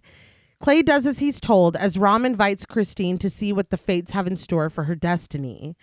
As Rom turns off the overhead light and lights candles, Clay offers that Freud said destiny isn't an active fate. Instead, it's something created by our subconscious to control our conscious choices. Rom admits that this is true, but we can't understand the world by intellect alone. Clay points out that Rom is quoting Carl Jung's psychological types. He quips that Jung is the New Ager's favorite psychologist, and again, Rom accepts this. He says it's because Jung wasn't afraid to bring God into the equation. Clay laughs, ready to debate further, but Christine tells him to stop. It's like, look, this is not why we're here. Why don't you wait outside? Like, if this is what we're doing. Because he's like, oh, how droll. It's like, shut up. Or you pay your $60 after. Yes. And then you have your time. And then we can talk shit to each other for an hour. It's like, Clay, shut up. But with the bickering out of the way, Rom takes Christine's hand to begin their session. Rom closes his eyes and tells Christine that she works with money. Unable to see Clay making skeptical faces behind her, Christine tells him that he's right. Rom continues that she's recently lost something. Christine tries to place this, but she doesn't think that this is right. Rom amends his statement. She hasn't lost anything, but something has been taken from her. Christine again denies this, but when Rom flips her wrist over, he sees that she's missing a button. Christine is like, yes! Mm-hmm. See, here's the thing. It appears, if you're Clay, this is a cold reading. Yeah. And it feels like it's a technique or whatever. But the thing is that he switched from lost to taken, and he called out the button. That's a big risk if you're not legitimate. Yeah. Yeah. And again, I know most people work with money. She works at a fucking bank. Yeah. Like, I'm sorry. And off the bat, he said that. Yeah. Clay finally speaks up that anyone can see that she's missing a button, but Christine tells him that it was very strange. Mrs. Ganesh took a button from her sleeve. Clay asks why she would do that, but Rom, annoyed, pleads with both of them to be quiet. He continues to focus, light and shadow dancing on his face as a strange wind moves through the room. Christine watches as scratches slice into a photo on the wall, but Rom is still holding her hand gently and focused on her. He stares into her face until suddenly something fiery and demonic screeches as it lurches for him. All right. There are a couple moments like this where it's like, all right, no, really, no, that's too much. And yeah, I mean, you had me at the scratches. Right. Yeah. The wind. It's just like, too, it's like we're going to be subtle and then it's like in your face. It's like, okay, all right. Afraid, Rom jumps away from the table. From the other side of the room, he tells the couple that that's enough for tonight. Christine wants to know what's wrong, but consulting his watch, Rom just says that he's tired and it's late. He offers to refund their money, but this isn't good enough for Christine. That would scare me. Yes. Yeah. The fact that he offered that and his reaction to everything. His reaction Yeah. and the fact that he's like, look, let me give you your money back. Yeah. Like, Yeah, that I think that immediately would worry me was how worried he looked, and Yeah. then he was like, "Look, I'll give you you can have your money back. I'll pay you $60." just get the fuck out.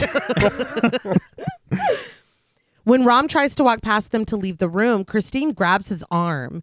She asks if he saw something, and he nods. A dark spirit has come over her. Christine somehow doesn't understand what this means. Yeah. You put it pretty plainly. Rom asks if she's blasphemed the dead while visiting the graveyard. Did she play with the Ouija board? Did she consort with practicing dark arts? The answer to all of these is no. And Rom's like, maybe someone cursed you. Well, I mean, it's the logical next step. I will say when he asked about the Ouija board and the dark arts, Clay goes, "Hey, take it easy, man." It's like, what? Yeah. What are you talking thank you, about? because I thought the same thing. I was like, what? Why? Yeah. What you get upset about? Come on. Yeah. In the car afterwards, Clay dismisses it all as Rom making a few good guesses. Chuckling, he calls it convenient that he also gave them his business card. He chalks it all up to a scam, but Christine points out that he didn't even want their money. Clay's like, he tried to give it back, but in the end, he took it, didn't he? See, now that does... Yeah. We didn't see that part. No. He's like, all right. Run along now. He did do the reading. Yeah. He did. He's owed the money, but at the same time, I was really surprised to hear that. Yeah. And it does change a lot, really. It doesn't look as good. Christine guesses that that's true, and silence falls over them as they make their way home. After dropping Christine off, Clay stands in the doorway. He tells her that he's going to meet with the man towing her car and that he'll be back in an hour.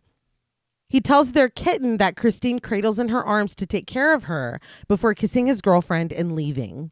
Christine closes and locks the door behind him, but we see a strange wind pick up outside of their house. Inside, Christine hears a low moaning of the wind as she works on her laptop. When a timer goes off, she takes food out of the oven, but when she goes to move the cookbook, a photo falls out of it.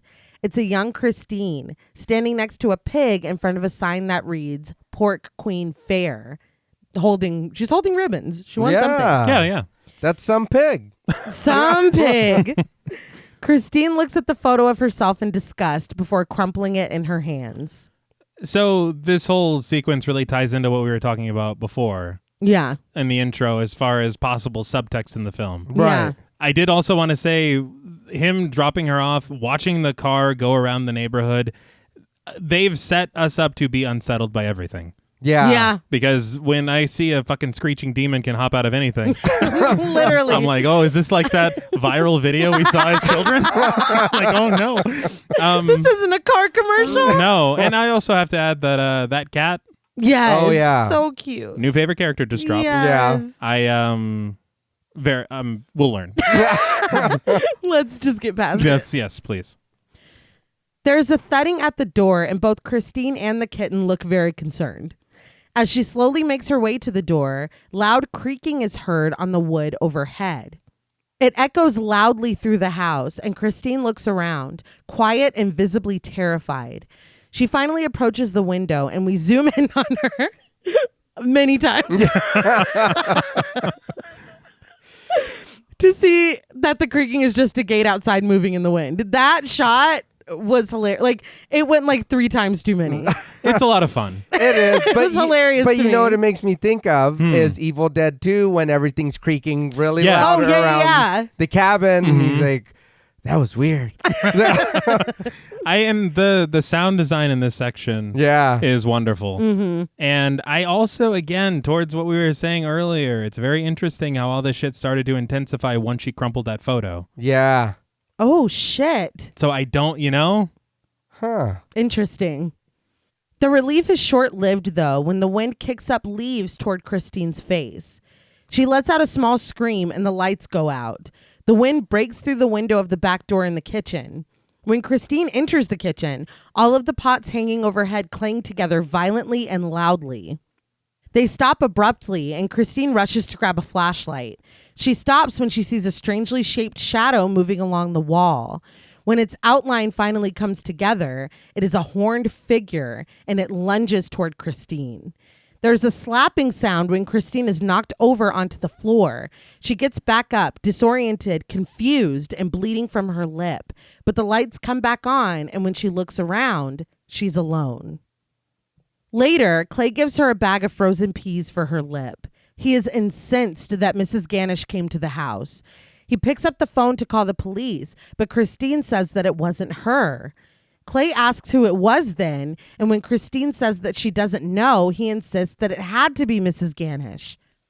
Christine, though, says that it wasn't anybody. Clay reasons that the lights were out and Christine just couldn't see who it was, but she is adamant that there wasn't anyone here. Clay goes to her and asks gently, who did this then? Who hit her in the face? So he's doing that thing we hate. Yeah. Yeah. And also, I mean, I know, what did he say? He was going to where her car was towed, correct? Yeah. Yeah. Why did he leave her alone after? Like, why didn't she go with him? Why? There are things where it feels like there's moments where we just need to get her alone. You know what I mean? Yeah. But hold on, Narratively does though. not make sense. Mm-hmm. You're right. Because if he's going to meet the guy that towed her car, he's going to drive her car back but leave his car there? And then we find out in the morning that the car's just parked at the bank, her rental car, which made no sense to me. Oh, yeah? I don't know. You can't look too close.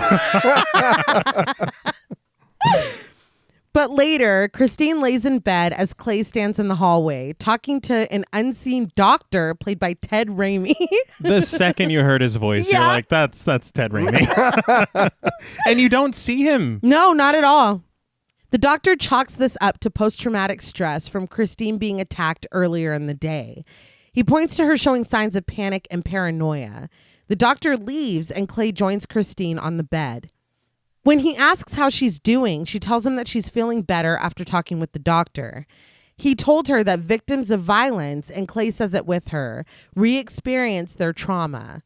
Christine concedes that she just saw it more than what it was, and she admits that she feels embarrassed, but Clay assures her that she never needs to feel embarrassed with him. Christine nods at this, and they kiss.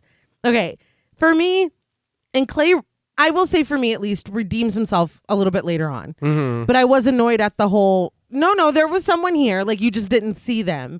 But like he wasn't there. What annoys me here is Christine being like, yeah, maybe I did fucking imagine. Like, you were bitch slapped. You were bleeding. Mm-hmm. I mean, it's just wild to me. I know that she talked to a doctor, but just to immediately be like, yeah, no, you're right. Maybe none of that happened. Yeah, that was a bit odd. Yeah, and she literally says, I misinterpreted it. Yeah. No. Yeah, I didn't.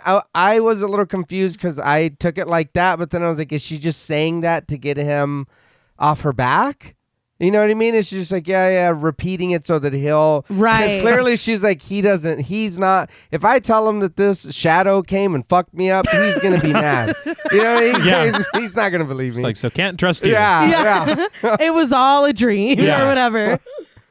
But Clay proposes that they take a trip on Saturday to his parents' cabin in Santa Barbara. Christine is very excited by this and immediately agrees.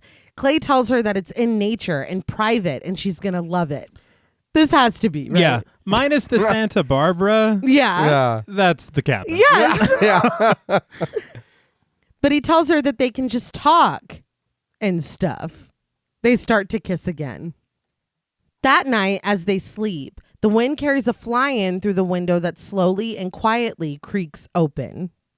The fly lands on the screen, rubbing its grubby little paws together before flying down to Christine. Why are we so mean to the fly? Because it was. Yeah, we didn't need to see it that close. It was right in our face. Grubby? Do you have any flies with clean hands? Well, No. go on. I don't know why I'm defending flies all of a sudden. Was he like letting us know that he knows that we're here? Yeah. Because everything got blurry behind Yeah. him. He's just like, hey. Well, and it looked like Yeah. like he's bringing his hands together. These flies are like a big part of this curse, though. Yeah. Which Yeah. it kind of, I mean, it really does feel like disease and rot. Yeah. Okay. And then what we see in a second. Mhm. Yeah. That's kind of bad. But it lands on her face, and when she bats it away in her sleep, it lands again on her eyelid. Her face's twitches shoo it away, but it returns again and again before crawling into her nose. Finally, it wriggles its way into her mouth. Christine wakes up, coughing and gasping for air. She looks around the room before slowly settling back into bed. But when she does, it's not Clay that's beside her. It's Mrs. Ganesh, looking discolored and kind of dead. Mm-hmm. Mrs. Ganesh growls and gets on top of Christine. There's a short struggle before Mrs. Ganesh opens her mouth and vomits a flood of bugs onto Christine's face and open mouth. Christine turns her head and spits out the bugs and maggots, but suddenly it's morning. I did read that this was not in the original script, and he added it as they were going along. That's wild. Her being game for this, Yeah. more power to her. Yeah. Yes. Could not be me. Couldn't be me. I'm not gonna lie. I would think and like to hope that I would be like, just do it. Mm-hmm. But I don't know if I can. I'm There's not no gonna lie. fucking way. I saw this featurette where they were showing, because Mrs. Ganesh's head in this is a puppet. Okay. And so they have this giant plunger that is filled with maggots and bugs and worms. And they just plunge it right into Alison Lohman's face. And Sam Raimi told her to open her mouth. And she did. And then he called cut. And she, of course, spit it out. Vomit? Yeah. Well, but then but then as well, it looks like I can't prove this, but it looks like they only did it once because the scene that you see in the featurette looks exactly like the scene you see in this. I hope. Okay. I Well, hope. good. Yeah. So I hope as well. Fuck yeah. Well, it'll be it. Whatever we get, that's what we're using. Yeah. There's Yeah. no fucking way. You said Sam at the end of it. Yeah. Sam, what the fuck you said? You said I hate you, Sam. That's weird. I'll take the single fly. He even did that down the hatch thing with his hands. Then he crawled inside. Don't mind if I do. Yeah. But sun is shining through the windows, and when Christine wakes with a start, she wakes Clay too. As he comforts her, she tells him that she couldn't wake up. When Clay drops her off at the bank, he points out the rental car in the parking lot that was dropped off the night before for some reason. She thanks him and kisses him before getting out of the car. Before she can leave, though, with a smirk, Clay advises her to try not to piss off any old ladies today. Christine laughs before heading inside. Too soon. It's really sad to be joking about this. Yeah. Yeah, let's get out of this situation and then maybe 5 years, I think. Yeah. 7. Something. Yeah. Yeah. Maybe when my wounds heal. Yeah. I can start there. A goat visited me last night, dude. Like, A doctor had to visit me last night. yeah. Like, this is fresh. Yeah. Once she settles into her desk at the bank, she's distracted by the loud buzzing of flies. She looks around for a moment before seemingly realizing that the sound is coming from her own stomach. Stu comes over, asking if she's really just now getting here, and takes it in stride when she asks if he's the hall monitor. Which I loved that she was kind of firing back because she really just took it from him yesterday. Mm-hmm. Yeah. Well, she's going through a lot. I think that her filter is It's just enough. Yeah. Yeah. Stu takes a stack of her papers and asks her what this is before he starts to look through them. Frustrated, she takes them back and asks what he wants, but he reminds her that she's supposed to finish teaching him about loan procedures. He's got a pen in his hand, ready to take notes, but she tells him that she's got a lot on her mind. She asks if they can just do this tomorrow. Stu tells her that of course they can. He'll just pop over to Mr. Jax's office and let him know that she's too busy. What? I hate him so much. She's like, no, we can do it now. Stu struts back to the desk and takes a seat. Christine starts to answer his first question, but she's stopped when she hears a noise. She looks down at her desk to find Mrs. Ganesh's yellowed and cracked fingernails drumming on her desk. This was great. Yes. I really loved, too, that you can see the sleeve of Stu's shirt on the hand. Yeah. It's so good. And I didn't see any of this in the featurette, but you can tell they did this exactly that way. Yeah. And that's just fantastic. She looks back up at Stu, who is impatient for her to continue, before looking back down at the drumming nails.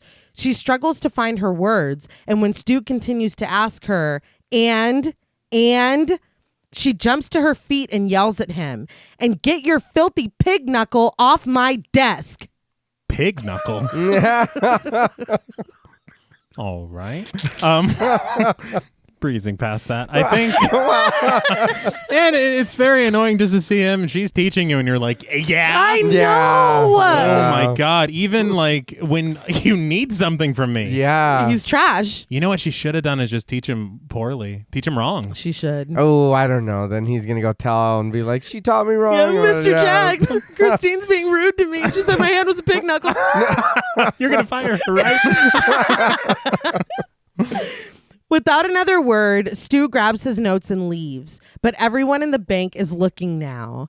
Her phone starts to ring and she snatches it up. But when she sees bright red blood dripping down on the papers in front of her, she calls herself Christine Blood before correcting her name to Christine Brown. Christine Blood is like one of the funniest goddamn things.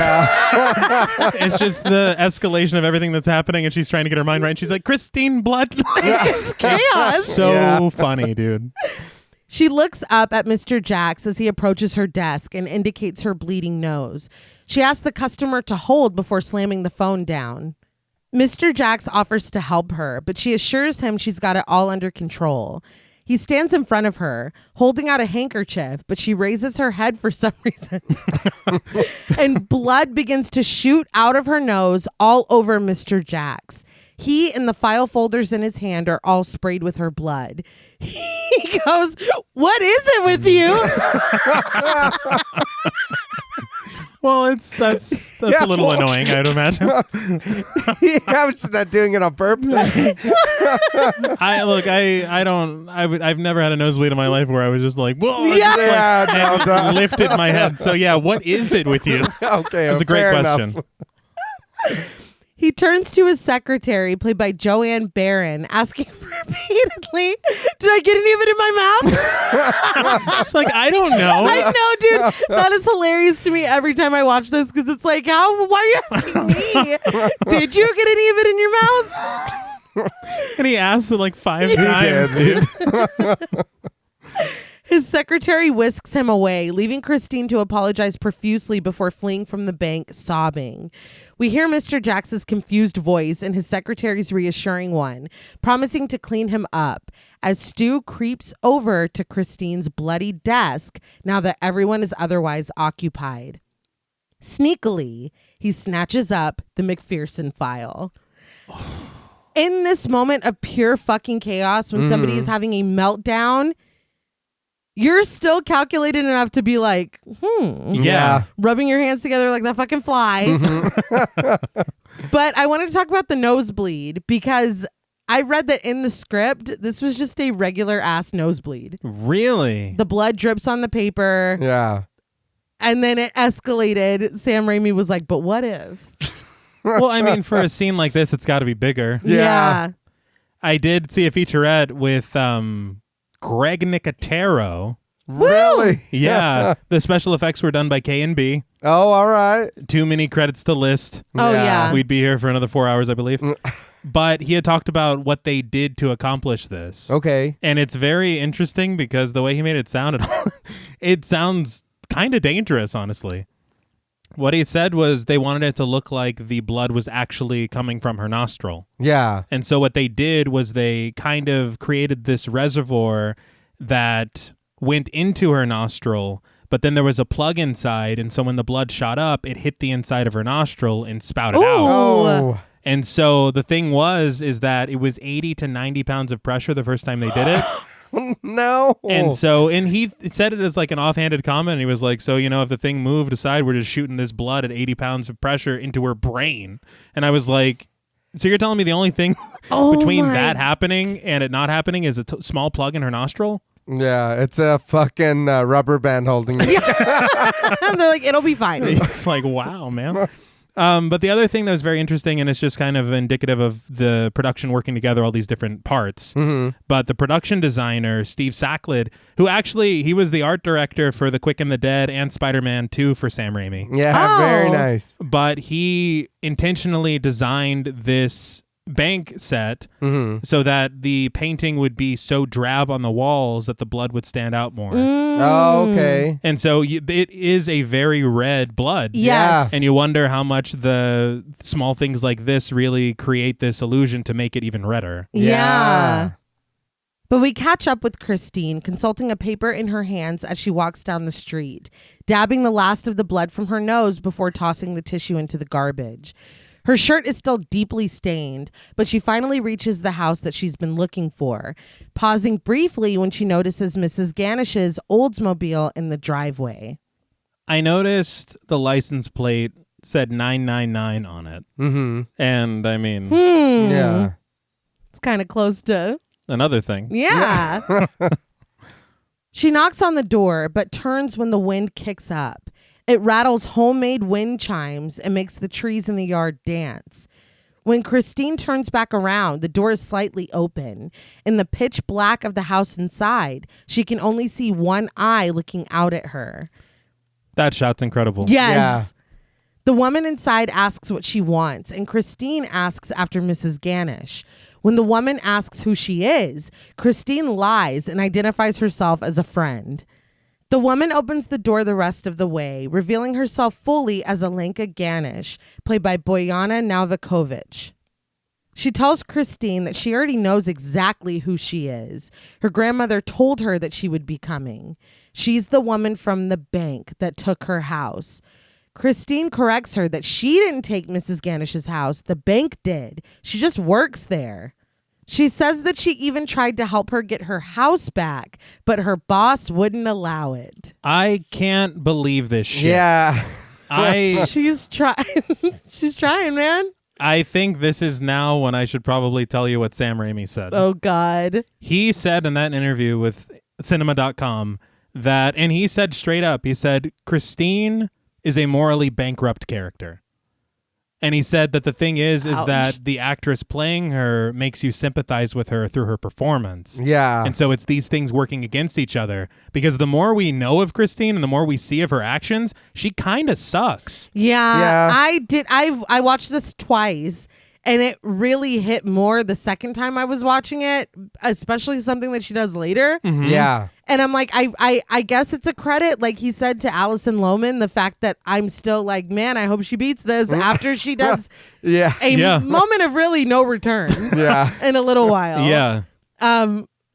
Yeah. Okay. It does make it, I guess, are everyone's a villain or nobody's a villain, or I don't. Well, I mean, it's kind of what you sacrifice to climb the corporate ladder. Yeah. You know, and what she is deeming as more important. Mm-hmm. And it is in its own way, without explicitly having like a moral at the end or something. It's a morality tale. It is. Yeah. Exactly as you said. Yeah. Alenka asks if she is really going to stand on her porch and lie to her face. Christine hangs her head in shame, but Alenka jarringly asks, "You used to be a real fat girl, didn't you?" Christine looks up at her shocked, but when Alenka only stares back smugly, Christine says that she was. Alenka tells her snidely that she can tell, before informing Christine that she's not welcome here and trying to close the door in her face. This feels very odd to come up in this moment. Yes. So again, it just feels like you're repeating this thing. Yeah. But what does it mean? Right. You know? Christine stops the door, though, and pleads with Alenka that she needs to see Mrs. Ganish. She just needs to get her to forgive her, and she'll even help her get her house back. Alenka asks her snidely if she's going to make everything all better for her. Christine says yes, and Alenka lets her inside. Once inside, she leads Christine to a small flight of stairs, pointing her in the direction of Mrs. Ganish. Christine starts to walk down the hallway slowly, but she is suddenly ushered into a room by a cackling woman played by Sherry Franklin. Inside, there seems to be a party. People are drinking, eating food, laughing, talking, playing music, but the noises of the room drown out when Christine sees Mrs. Ganish's delicate handkerchief draped over a goblet at the head of the table. So there was something in this moment that was very interesting. Okay. I saw on IMDb that the only languages they say are spoken in this film are English, Spanish, Hungarian, and Czech. Okay. But there was this moment where there's this gentleman at a table, and in what he's saying, I heard the word "жизни," which means life in Russian. And so I was like, huh. And so the fact that it wasn't listed, I wanted to see, what is going on here, because something very dramatic is happening at the same time. Mm-hmm. Yeah. And so I asked my beloved partner, Jules, Yeah. if they would help me translate what is being said in this sentence. But the interesting thing is it kind of leads to something that has been a prevalent theme in the film in a way, and also drives this scene forward into where we see Christine noticing something too. Okay. So what this man says is, Takaya krasiwaya zhenshiny byla. Nikogda v жизни nikogo не обидела. Вот здесь всегда сидела. Рассказывала сказки, песни пела. And what that means is she was a very beautiful woman. She never offended anyone. And she used to sit right there and sing songs and tell stories. But the second sentence, which Jules translated more artfully, is she never hurt a fly. Oh. Okay. Very interesting. Yeah. And the fact that he motions over to this glass where her handkerchief is, he's directing the camera to that glass. Yeah. It's very interesting. Yeah. But the fact that it's not even listed at all as one of the languages spoken in the film was really surprising. Huh. That's pretty cool, though, because it is a little, like, if you work for it or if Yeah. you already understand Russian, Mm-hmm. it's like a little treat. Yeah. I caught one word and I just had to reach out to Jules. Yeah. And thank you very much, Jules, of course. I was just really interested because, firstly, Duolingo and everything, learning bit by bit, Yeah. small words, and you wonder what else you're missing in other films where they don't provide the Yeah. subtitles Yeah. for other cool. languages, Yeah. Well, there was even Spanish at the beginning that didn't have Yeah. subtitles. Yeah. So it's like, it's just interesting. He really should have added somewhere in there that bitch could scrap with the best of them. Because Yeah. She kicked all her asses. Yeah. For not hurting anything or Yeah. anybody. Or I call bullshit, but okay. Before we really get into the meat of what is happening here, Uh-huh. I did read that Scott Spiegel makes a cameo here at the funeral. That is wild. Yeah. If I'm not mistaken, I think he was a fake shimp in a few of the Evil Dead films, and I think he co-wrote Evil Dead 2. Oh, That's shit. great. Again, Sam Raimi working with everyone, Yeah. But Christine's eyes finally settle on a picture centered in the room. Staring back at her is the visage of Sylvia Ganesh. This isn't a party. It's a death feast. Christine is horrified and tries to back away, but she trips and falls right into the table where Mrs. Ganesh's body lies in her casket. The table breaks and Christine falls to the floor, but the casket does as well, spilling Mrs. Ganesh out of it and on top of Christine. Her open mouth locks onto Christine's chin again like it did in the car, but this time a shocking amount of green phlegm. I don't know. Is this supposed to be formaldehyde? See, that's what I thought. Like, It's fucking disgusting. Oh, it is. It is. it is. But it flows from her mouth into Christine's mouth and on her face. It continues to flow as Christine screams for someone to get her off of her. And when they finally wrench her body away, Mrs. Ganesh's dead hand is gripped into Christine's hair and she pulls loose another handful of her blonde locks in the process. Oh my God. I know. What the fuck? She in death and in life, she does what she loves. Snatching Christine bald. They gently set Mrs. Ganesh back up on the table as Christine gets to her feet. Alenka stands next to her and asks if she's still going to make everything all right for her. Christine turns and meets her eyes as Alenka tells her plainly, "You deserve everything that is coming to you." One thing I will say that I forgot to mention as they all walk in and we see everything. Yeah. This set design, this set decoration, I guess, Mm-hmm. the way that this scene looks with the colors, it is so vibrant. Yeah. I was very impressed, and that's something that comes up later at another location that we, I guess, revisit. Mhm. Okay. But I did kind of leaf through the screenplay a little bit, Uh-huh. and I read that this scene takes place later in the film, in the screenplay, and there is a scene where she goes to Mrs. Ganesh's house and talks to her. Oh, okay. Well, if you look at it in the context of the film, this is tomorrow. This is the next day. Yeah. I leaf through the screenplay, so I don't know if it was always the 3 days thing Right. Yeah. or not, but the fact that there really isn't, it only makes things feel even more urgent Yeah. Yes. and as if there is way less of a way out for Christine. Yeah. Yeah. But the celebration of Sylvia Ganish's life continues around Christine. Mrs. Ganish's lifeless eyes bore directly into hers. Now, does she really deserve all of this? Like, whatever's fixing to happen? I don't. It's a steep punishment. I mean, Yeah. Look, you steal a necklace and then... Yeah, I Well, mean, no, I guess I know. people I know. have paid for less. Hey, but even that, was that needed? No. No, well... We immediately cut to the shop where Rom breaks it to Christine that he believes she is being plagued by a Lamia. So I was interested of this Lamia. Mhm. So I wanted to kind of check it out because, again, you know what I mean? We're working with another kind of demon or entity here. So I did look, and it appears that the Lamia is fucking old. Really? Yeah, from, this is like Greek mythology. Mm. So Lamia was queen of ancient Libya. Lamia had an affair with Zeus. All right. Of course Yeah, she did. because Zeus, you know. Dirty Dick Zeus. Yes. Was that a thing? Well, Dude, Zeus was fucking a lot of. He yeah. was getting it in with everyone and everything. Kidding. Yeah, That wasn't in Disney's Hercules. They left a lot of things out Yeah, of Disney's Hercules. Apparently so. So they had children together. Zeus's wife, Hera, took their children. Lamia went mad over the loss and because she couldn't find her kids. Mm-hmm.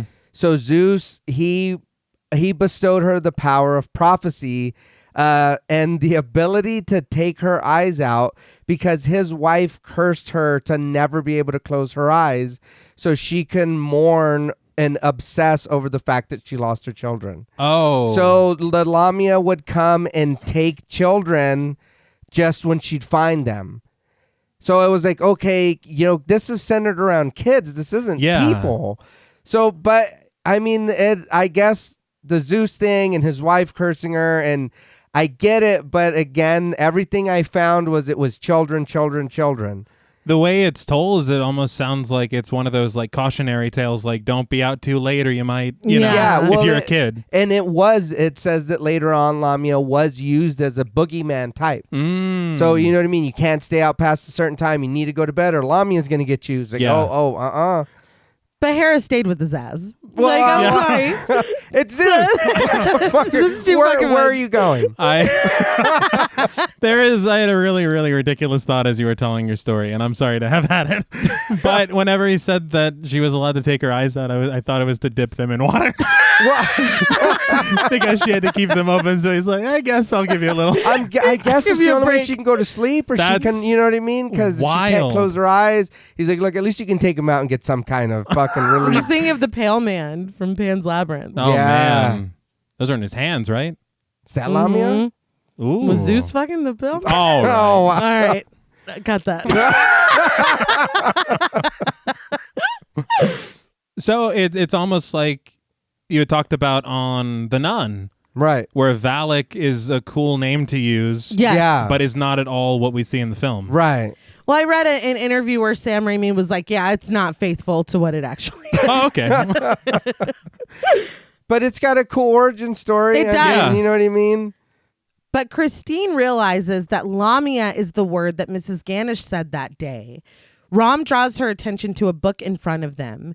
He describes the Lamia as only being summoned for the darkest of deeds. He calls it the Black Goat, and he reveals its tactics.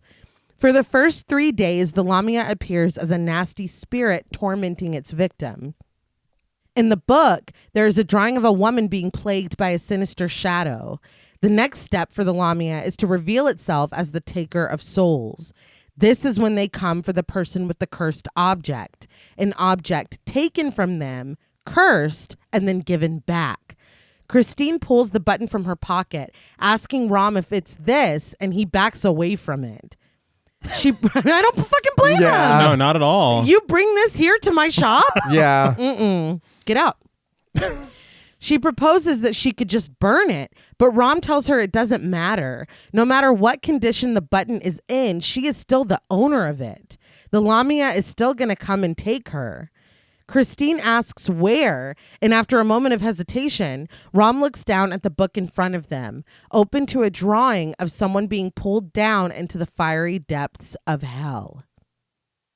I very much love this countdown. Mm-hmm. It makes me like with the ring, Yeah. it just adds stakes and tension. Yeah. One very funny thing that I thought was kind of interesting that I think we see a little bit later with another one of the books, or maybe it was this book, Okay. but they're all written by Ram Dass. He's like, this guy really knows what he's talking about. Yeah. Frantic, Christine asks how she can get rid of this. Rom says that she could try to appease the spirit with the blood offering. She could try to sacrifice a small creature like a chicken.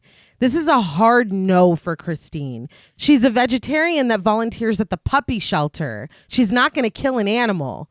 Rom tells her sadly that she'll be surprised what she's willing to do when the Lamia comes for her. That's fucking scary, dude. I mean, Right. What you gonna do when Lamia comes for you? And it's like, no. Right? On Sunday. Yeah. It's all promo. it is. He presents her with the book to aid her on this new chapter, and Christine looks down at the title, Animal Sacrifices in the Service of Deities. When she opens it up, there's a picture of a man plunging his knife into a lamb that he holds upside down. The only color on the page is the red of the animal's blood flowing onto the ground. Christine is back at home now, and when the kitten mews at her, she tells it hi and pets it before closing the book and setting it on the table. As soon as I saw the kitten, I was like, fuck! Yeah. I was hoping it was a massive misdirection. Yeah. Yeah. As soon as she does this, there's a loud creaking sound. We creep up behind her, and when she slowly turns around in our direction, a black shadow speeds past the window she just turned away from. Christine stands and starts to walk slowly in the direction of the strange noises, but when she looks out the window, the door to the gate is waving in the wind again. Suddenly, though, a horned shadow lurches up in front of it, and when she backs away, the shadow is racing past every window she looks at. Its angry growl echoes through the house. Christine runs upstairs as the music gets frantic, but when she reaches the second floor, the music stops. She watches what little she can see of the stairs as the front door opens, spilling light onto them.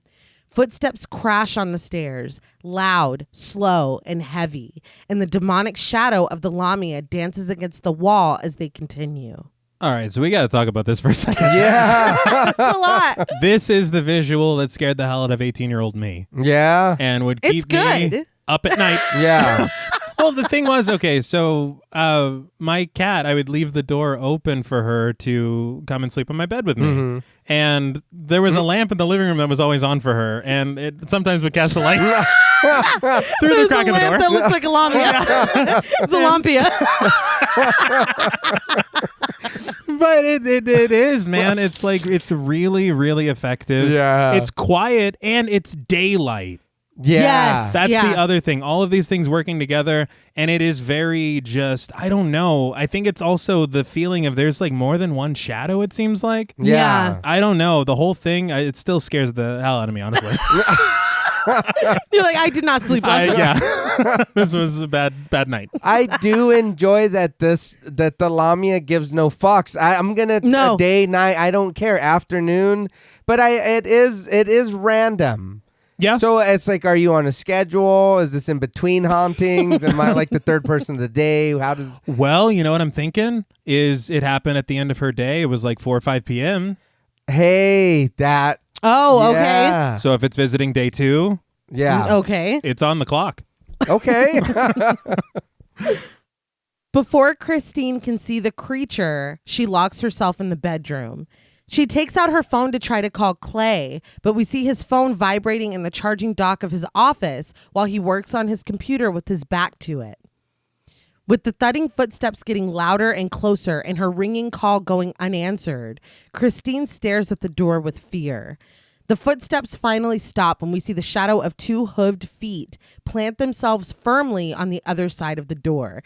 This is one of my favorite visuals of the entire film. Yes. Is the boom, boom. It's like, fuck. It's so good. The phone in her hand makes a noise, and when she looks at it, the battery dwindles to nothing before her eyes and the screen goes black. Mrs. Ganesh appears on it, though, and lunges for Christine with a shriek. All right. This was too much. That little piece was too much. Yeah. Because it was funny to me that the phone was like, don't dream about me no more. I'm getting the fuck out of here. And then this visual as well. Her appearing on the phone was fucking, that was a step too far. The black and white. I don't like people playing on my phone, first of all, but it was, and I will admit, this is another thing that scared me whenever I was a teenager, when I was 18 and I was using a phone a lot. And I would be like, I hope when the battery dies that there's not a Mrs. Ganesh living in there. I didn't zoom Mrs. Ganesh. Never let your phone die. The shadows of the hooves under the door stretch into arms with long-fingered hands at the end of them. The hands reach out for Christine, but she runs to the window. She tries to unlock it and escape, but a screeching demon face rushes up to it. The window shatters and Christine is thrown onto the floor. Just as quickly, she is yanked into the air by her foot. She screams as she sways, suspended upside down, items from the room whirling and whipping in the air around her. She is suddenly thrown into a dresser, cracking the wood of it with her impact. When she looks around the room, everything is in disarray, but the sounds of screaming, shrieking, and wind fall silent. Christine looks silently around the wrecked room before going downstairs. So there was no stunt person for this. God. Damn. Yeah, they rigged her up on wires and she did all of this. Woo. Just a trooper. Yeah. We see her shaking hand pull a knife from the knife block in the kitchen. And as she steps back into the dining room, she calls out sweetly, "Here, kitty, kitty." We were talking off mic this morning because I had it on, or this afternoon because I had it on when T came over. And this is like played for laughs. Yeah. And I feel like it like really lessens how fucking terrible what is happening right now is. Yeah, I Because mean, it's like she saw this and was like, no, fuck that. You want a sacrifice? Here's a sacrifice. Yeah. But it's like, dude, this is like very, very heavy and terrible what is happening. And it's kind of like you don't feel the full impact of it. And I think maybe that's why it is not impossible to still sympathize with her after this, because the gravity of this moment is not fully conveyed. knee-jerk reaction Yeah. is go to hell. Yeah. Next episode, I'm ready to give my score. But I understand what you're saying, and especially, I mean, it kind of speaks to the desperation of it is the end of day 2. Yeah. Yeah. And we know what happens at day 3. Yeah. She continues to call out for the kitten and finally finds him lying adorably in a laundry basket. Her shadow falls on him, and from the outside of the house, we hear the kitten screech. I think in the unrated one, it's like you see what she does. I heard about that, and that's why I've never watched the unrated one. Yeah. I'm like, it's... There's no need. No. I will say, honestly, since you're bringing up ratings, I'm honestly very surprised that this film is rated PG-13. Yeah. I agree. That there is so much in this film, and as I was scrolling, I did see a couple of fuck words in the screenplay that aren't in the film. Okay. And that obviously would have led to an R, which is wild because everything else we see and hear. And Yeah. I've seen films get an R rating for like frightening images or whatever. Yeah. Yeah. Like, this is a lot. And I was reading a lot of stuff, and a lot of people think that that's why that it would have done better at the box office if it was R. Was an R. Yeah. I can understand that. Yeah. Especially with the reputation of Sam Raimi. Yeah. Oh, yeah. But we immediately cut to Christine burying the kitten in the yard, and she's startled when she hears Clay call her name. She ditches the rest of her cleanup job and tries to walk nonchalantly back toward the house. Concerned, Clay asks what's going on. She wasn't answering his calls, and when he called the bank, they told him she left early. I was like, oh, that was today. Yeah. It's been a busy day. Yeah. He said you shot blood everywhere or something? What the hell? Are you okay? He asks her suddenly, is that blood?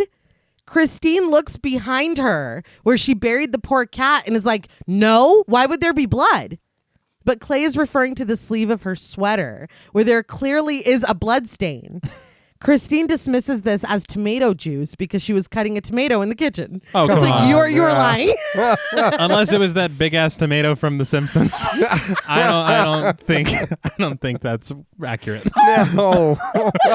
And why did you look back there when I asked if that's you're acting so fucking weird. And Clay's like, all right. Yeah, okay. After a measured moment, Clay proposes that maybe they do the dinner another time. Christine has had a rough couple of days, but Christine insists that she wants to go.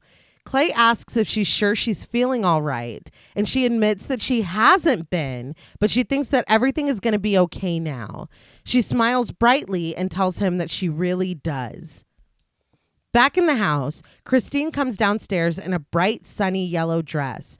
She asks Clay what he thinks, and when he tells her she looks beautiful, her smile is just as bright and sunny as her outfit. The yellow dress.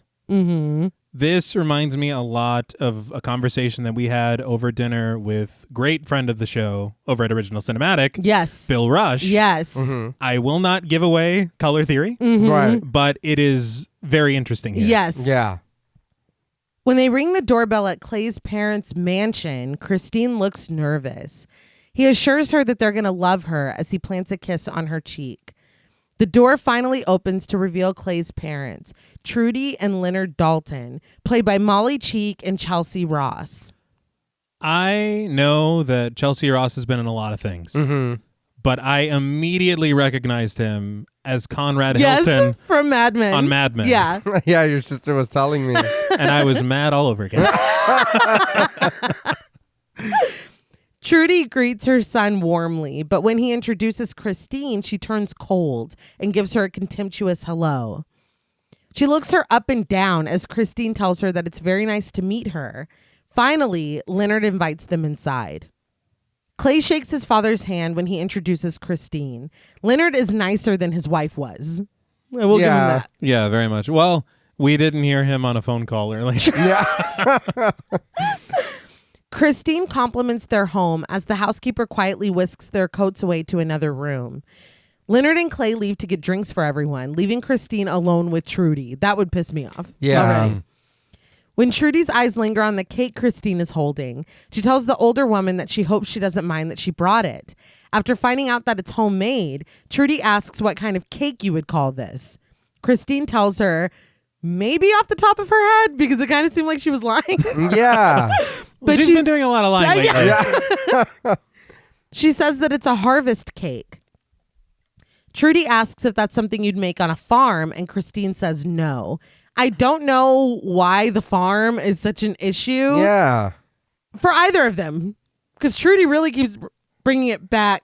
Oh, do you make that on the farm? It's like, bitch, I don't like. But even we need if, farms. Yeah. Yeah. Yeah. What the fuck are you no, talking about? Nicole. They're important. Yeah. And even that, she lives in the city now and she's working at Yes. a bank. It doesn't even... Did Yeah. you rent a farm to make this cake? Yeah, Like, I what the don't. fuck? What are you talking about? But she says no, and after a moment, she amends her answer to not anymore. They used to when they had a gaggle of geese. During harvest time, goose eggs make a denser yolk, which makes for a richer cake. She smiles at Trudy, but Trudy fights a look of disgust, thanks Christine, and takes the cake into the kitchen. I'm surprised she took it into the kitchen because the look in her eyes was, well, I'll just put this in the trash. Yeah. It's just contempt. It's rude. Leonard and Clay return, and Clay apologizes for interrupting the bonding sesh. Leonard invites them to go into the dining room, but on the way, they pass their cat, Hecuba, who loudly and angrily hisses at Christine. He's like, I know what you did to my cousin, bitch. Yeah. Like, I know. My cousin. I don't know. Leonard says that he never understood the animal because he hates cats, but Trudy comments on how strange it is. Hecuba is usually so sweet. Christine assures them that it's okay. She had a cat. She knows how it goes. Clay laughs at this. She has a cat, not had a cat, unless something happened to him. After a very long moment, Christine asks how she should know if something happened to the cat. You know how cats are. They come and they go. What? And the way she looks around is Yeah. only a way that a cat murderer would. Did you kill that cat? Yeah, you clearly killed that cat. Clay laughs awkwardly and is like, yeah, that's true. What the fuck? At dinner, the housekeeper and the chef move around everyone, serving and cleaning as Leonard asks Clay about his coin collection. Clay takes this opportunity to brag on Christine and the quarter that she found him. Trudy takes this opportunity to make light of Christine's job, commenting on how tedious and repetitive all that counting must be. Christine gently corrects her that she's not a teller. Clay reminds Trudy that he already told her Christine is a loan officer. He outlines her job description and says that she's up for a big promotion. Christine says that if she can close the account she's working on, it would help a lot. Leonard comments that it must be a very important account, and Christine says that it is. It's the biggest that her branch has ever handled. He asks how it came to her, and she explains. She was reading the Wall Street Journal and read about a medical supply company that wanted to expand but didn't have the liquidity. So she met with their CFO and set up a plan with them. Leonard looks proud. He tells Christine that she sounds like she's got a lot going for her, but Trudy ruins the moment by saying, "Your mother must be so proud." You don't know No. people's Yeah. situations. But Christine just smiles and nods, telling Trudy, "I suppose." In the resulting silence, Christine expounds that she doesn't see much of her mother. Trudy pounces on this, immediately asking why. Clay tries to stop her, telling her that that's pretty personal, but Trudy talks over him, saying sternly that she's speaking to Christine. She turns toward her, and Christine says that ever since her father died, her mother doesn't talk much. She just stays on the farm and keeps to herself because... She trails off, and Trudy persists. Because... I swear. Yeah. It's fucking insufferable. Is they clearly... Please. There is something yeah, you there. don't need to keep going with that. And all the feelings I had being very upset with Christine, Yeah. this wins her some points back. Yeah. Just this contrast between her and Trudy. Yeah. But Clay answers for her because her husband died. But Christine finally finishes her sentence. Because my mother's an alcoholic. Clay hangs his head and Trudy stammers out an apology. She tells Christine that it's nothing to be ashamed of, and she's impressed by her honesty. She continues that her father had a drinking problem, but she was always too ashamed to admit it. She commends Christine's backbone. She's not like the last girl Clay brought here. After Clay's parents search for her name, Trudy tells Christine that Alicia was dreadful, ill-mannered, no ambition. They chalk it up to them having met on the internet. All right, Trudy. All right. Let's You're keep like, going. I'm gonna fight this lady. Yeah, I hate this lady.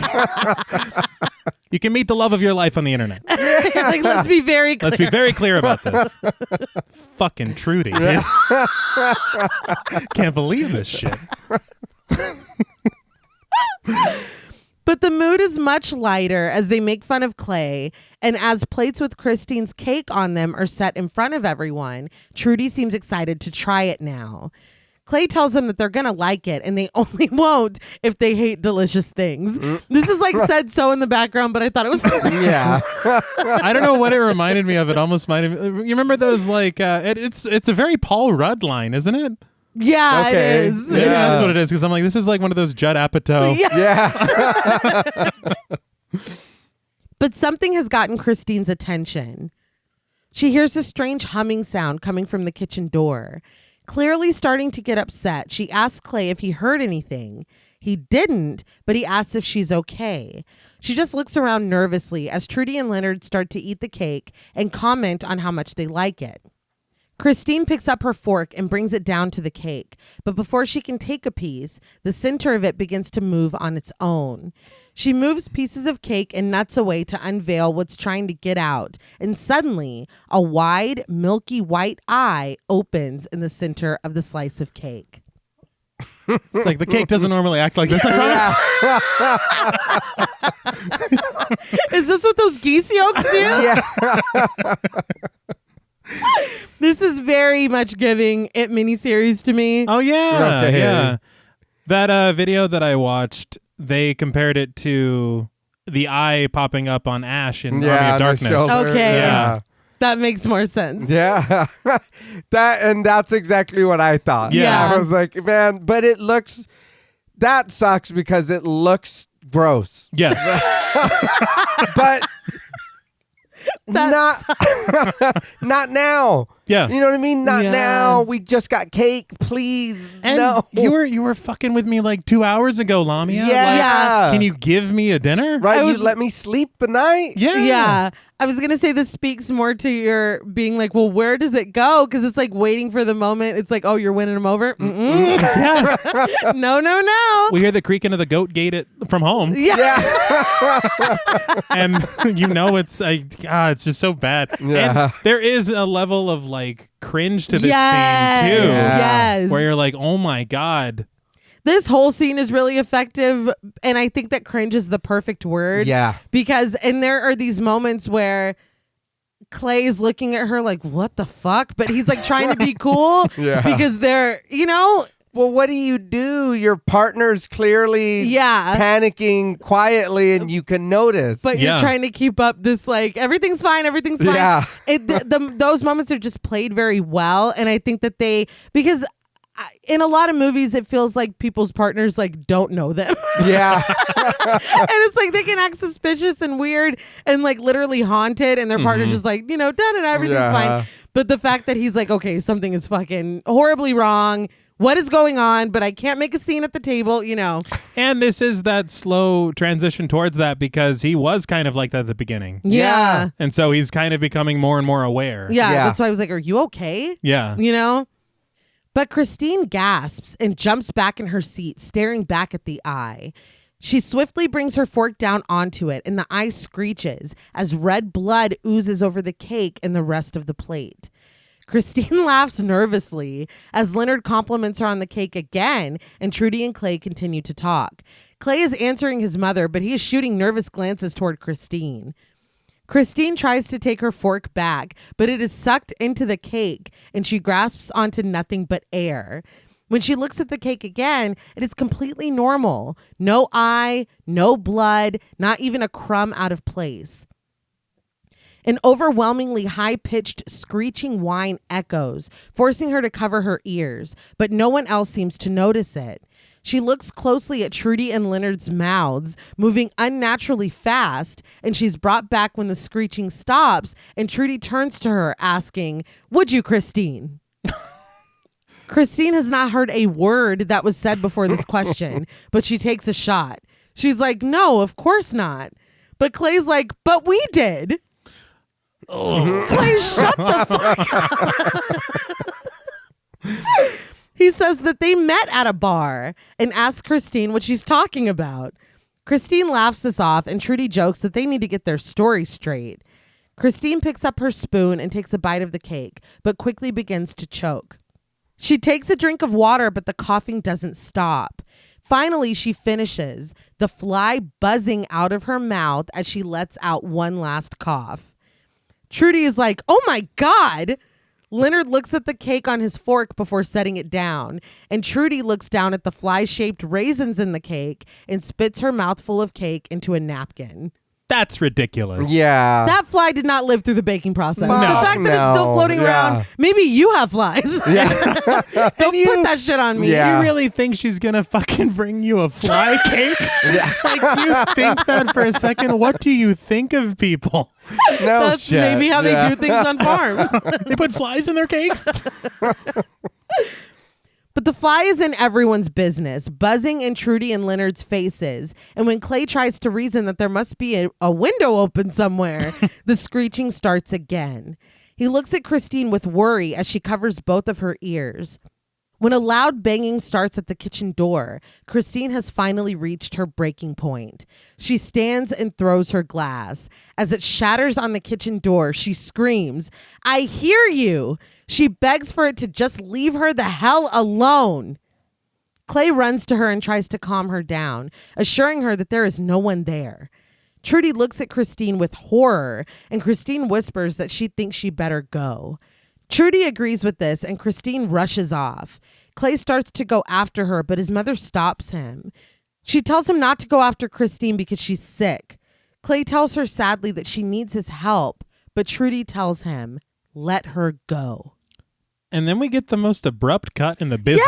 Yeah. I was like, is there more to this scene? What was that? Nope. No.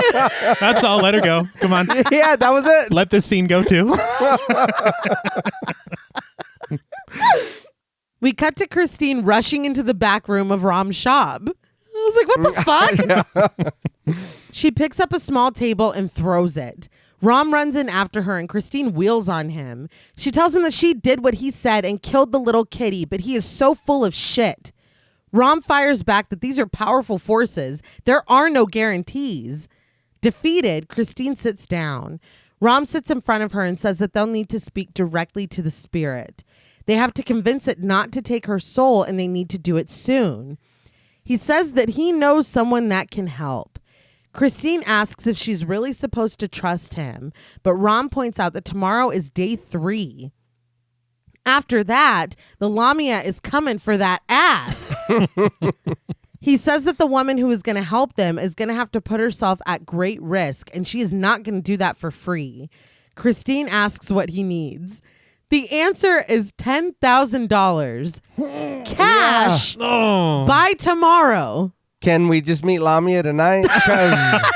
Just take me out right now. Good Lord. I tied up all my loose ends. Let's just go. The next day, Christine applies lipstick before stepping into Mr. Jax's office. She admits that this is awkward for her, and she knows that it's not official yet, but she asks if she could get an advance for the new position. I'm sorry, the fact that she thinks she still has it Yeah. is really funny to me. The last time she was at work was the nosebleed. Yeah. Yeah. And she shows up the next day. I need $10,000. That is pretty wild, man. But even a promotion, damn. Yeah. Mr. Jax is like, the assistant manager's position?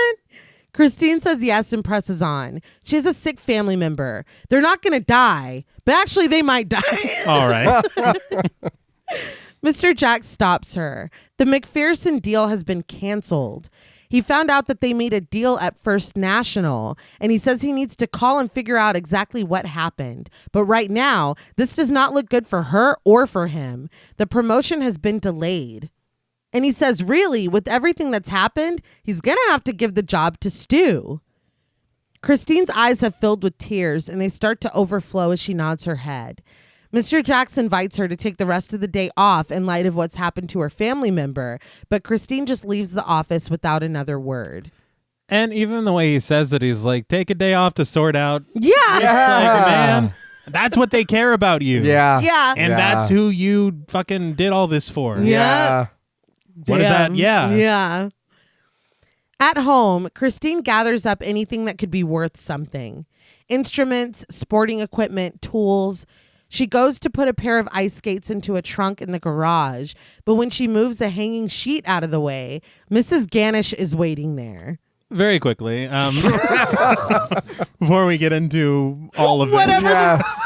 this, I just wanted to say, just the entry into this, I thought it was a woodshed. It might be. Okay. It might And be. that made me think of Evil Dead. Just the way that it's shot with her entering the structure. Yeah. And I was just scouring for Evil Dead references. I didn't really find any, Right. but I just wanted to call that out. But I did look for them. Yes, I did. Mrs. Ganish jumps out at her with a scream. She's able to grab Christine around the throat and slam her against the wall. When Christine's mouth is open in a scream, Mrs. Ganish punches her right in the mouth.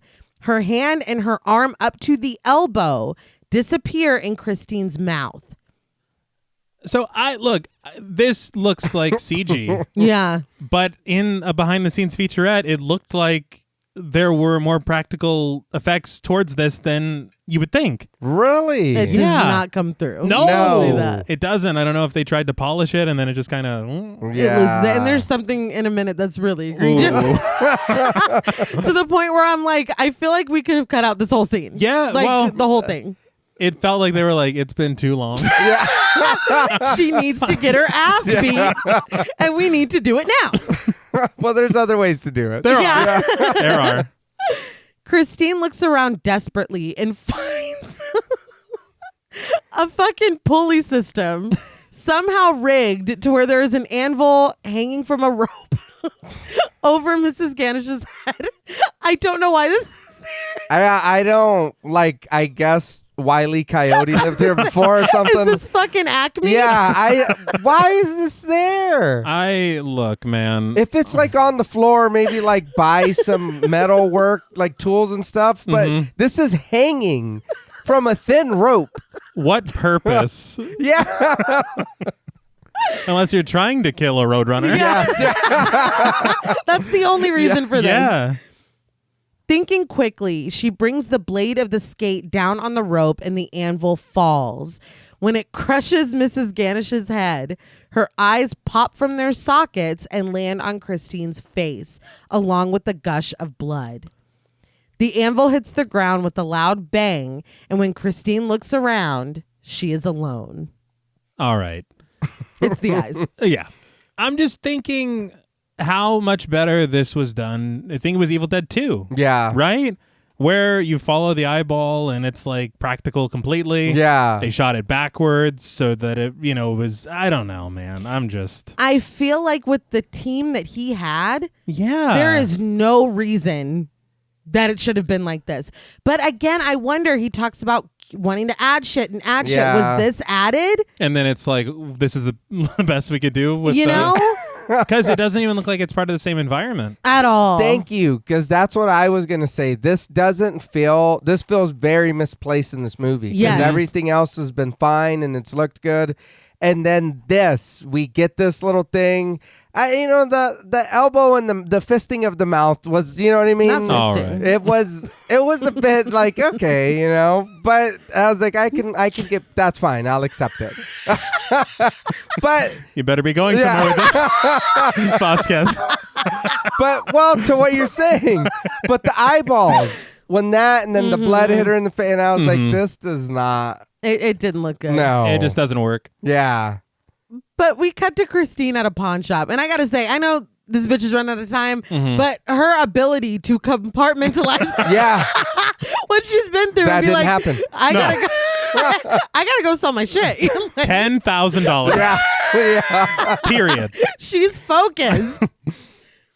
She asked the pawnbroker, played by Ali Dean, how much she's going to get for the mountain of things that she's brought. When he tells her that he'll give her $3,800 for everything, Christine is appalled that includes the price of her jewelry. She pleads with him that everything is worth so much more than that. The pawnbroker has just been counting out the money all this time, and when she tells him sadly that this is all she has, he sets the money down in front of her, telling her that she can take it or leave it. Back at her house, as she eats ice cream and cries over the stacks of cash in front of her, we see that Christine has taken it. Clay comes home and looks over Christine, the ice cream, the money. He has to wipe a tear from his own eye before saying that he thought she was lactose intolerant. She tells him that she is, but she thought, screw it. He tells her quietly that he paid Ram Dass. Christine is in disbelief. She asks him why, because she thought he didn't believe in this. Clay admits that he doesn't know what he believes anymore, but he knows that she believes it and that it's important to her. He sees the pain that this is causing her, and he also remembered a promise he made to himself the night he fell in love with her. He promised himself to always look after her and take care of her, so he paid him.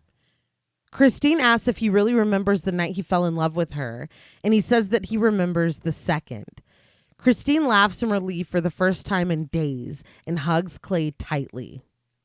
So is it the phone call that she makes to him to get him to come over right now, where she tells him everything about Ram Dass and the $10,000? Or when does that happen to where he knows exactly what the fuck she needs to do it for her off screen? no, that's good, because this is a good little touching moment. It is. It's and very it's like that's what sweet. you should do. You know what I mean? But you're right. How did you know that? 'Cause Exactly. She went on her own. Yeah. Yeah, also, could you have told me you were going to pay for it before I sold all my shit? Oh, When did you know about this? Was it before I bought the ice cream? right. And I hope that there's that's a $4. because you can take that money back. Give me my shit back. Yeah. Clay drives Christine to a house. He asks if she's sure she doesn't want him to come, but Christine reminds him that Rom told her it's best to come alone. He actually told the same thing to Clay when Clay paid him. Christine gets out of the car, and when she walks onto the property, we see that it is the same house we saw at the beginning. Christine stares up at it for a long moment before heading inside. I will say just the ability of this film to throw so much crazy shit at us. Mm-hmm. I forgot about the beginning. Yeah. Yeah. Completely. Yeah. I think that it's this moment. I'm not 100%. But I saw in an interview with Sam Raimi that he talked about really, really wanting to get a crane and do a wide shot of her looking up at the sky while the sun is setting and her having this like contemplative moment that we see here of like, I'm running out of time. Mm-hmm. And then kind of zooming in on her and then getting a wide shot again as the sun is going down and then watching her run off screen. And he said that the assistant director was like, we don't have money for a crane and we have 20 minutes of the sun. That's not going to happen. So he said he used a gel to make it look like the color of the sky. And he was like, then the audience does the rest of it. Wow. Yeah. He was like, so it really reminds you that you don't need to do all that, you know, just using that gel to give you the color of the sky. You fill in the blanks yourself. That's really cool Yeah. when we learn shit like that they do little tricks and stuff like that. Yeah. But then he was like, but next time I do want that crane. Once inside, Rom introduces Christine to Sean Sandina, played by Adriana Barraza. Sean greets her, shaking her hand kindly before Christine sits in front of her. Rom tells Christine that not only does Sean have experience, but she's been personally touched by the Lamia. Sean elaborates that she first met it here in her home. With shame, she admits to Christine that she lost a little boy's soul to it, but she's waited all this time for a chance to redeem herself and finally destroy it. So the only time you face the Lamia, yeah. Yeah. That was my thing. Yeah. The person you were supposed to have fucking What do you died? mean lost? Like how? Yeah, like- what were the circumstances? You What ran happened? away? Yeah. Or? Is there a detail? Like, can you tell me what happened? Before I choose you as my... No, yeah. It's like I gave you a lot of money, yeah, dude. that was Literally. $10,000. You're Yeah. being really vague about it. Milosh, played by Kevin Foster, comes in with glasses for everyone, but Sean continues. She tells Christine that her chance is finally here, but she's going to need her help. She asks if she can be strong, and Christine promises to try. So the rumors that I read or remembered reading in 2009 Mm-hmm. also pointed to the possibility that Bruce Campbell could have played No, dude. Milo. There's no way. Stop. And Stop with it. what happens next, how could you possibly not see Bruce Campbell? Yeah. No, there's no way. It would have been amazing, but it also would have been distracting. Yeah, it would have stole the scene. Yes. Yeah, that was Sean leads them to a beautiful, sprawling reading room. She explains that her late husband, Sandor, was also a medium, and he chose for them to live here because he sensed that there were forces at work. So Sandor was the name of Sam and Ivan's older brother who passed away. Oh. So this is a little like tribute to him. That's sweet. Yeah. I did want to talk for a moment just about the production design. Yeah. This place is incredible. Yes. Yeah. This set, I remember seeing on that featurette, used Turkish palaces that they had researched as inspiration. Damn. So you see these columns, you see, Yeah. it's just so amazing. The attention to detail on certain aspects of things that we don't even see close up. Yeah. They've stained books to make it appear old. Mm-hmm. I love They've, that. whatever the thing is with the claws or whatever. They use they use some kind of a special comb, I'd say, to weather all of the fabric in the room. Yeah. They wanted to make it appear as though she really did close off this room for 40 years. Yeah. And then came back today. I love that. And they also don't have a ceiling in this room, and it was added later digitally. Really? Yes, because they needed all the lights and everything, and for another reason. Yeah. I was going to say, I think I know why they did it. But Sean tries to explain the significance, but slips into Spanish. Rom translates that a certain merging of forces allows a doorway to be open so that they can pass through, but the others can also pass through into our world. They take a seat at the table in the center of the room, and Rom offers Christine a small smile. She smiles back at him, but jumps out of her chair when a goat screams. We see the goat being dragged out of the room by Milos and fighting tooth and nail. Christine demands to know what's going on, but Sean reassures her that everything they're doing here is for Christine's own good. She implores her to sit back down, and she does. They chain the goat to the table between Christine and Sean, and Rom lights a candle. One look from Sean prompts Milos to dim the lights.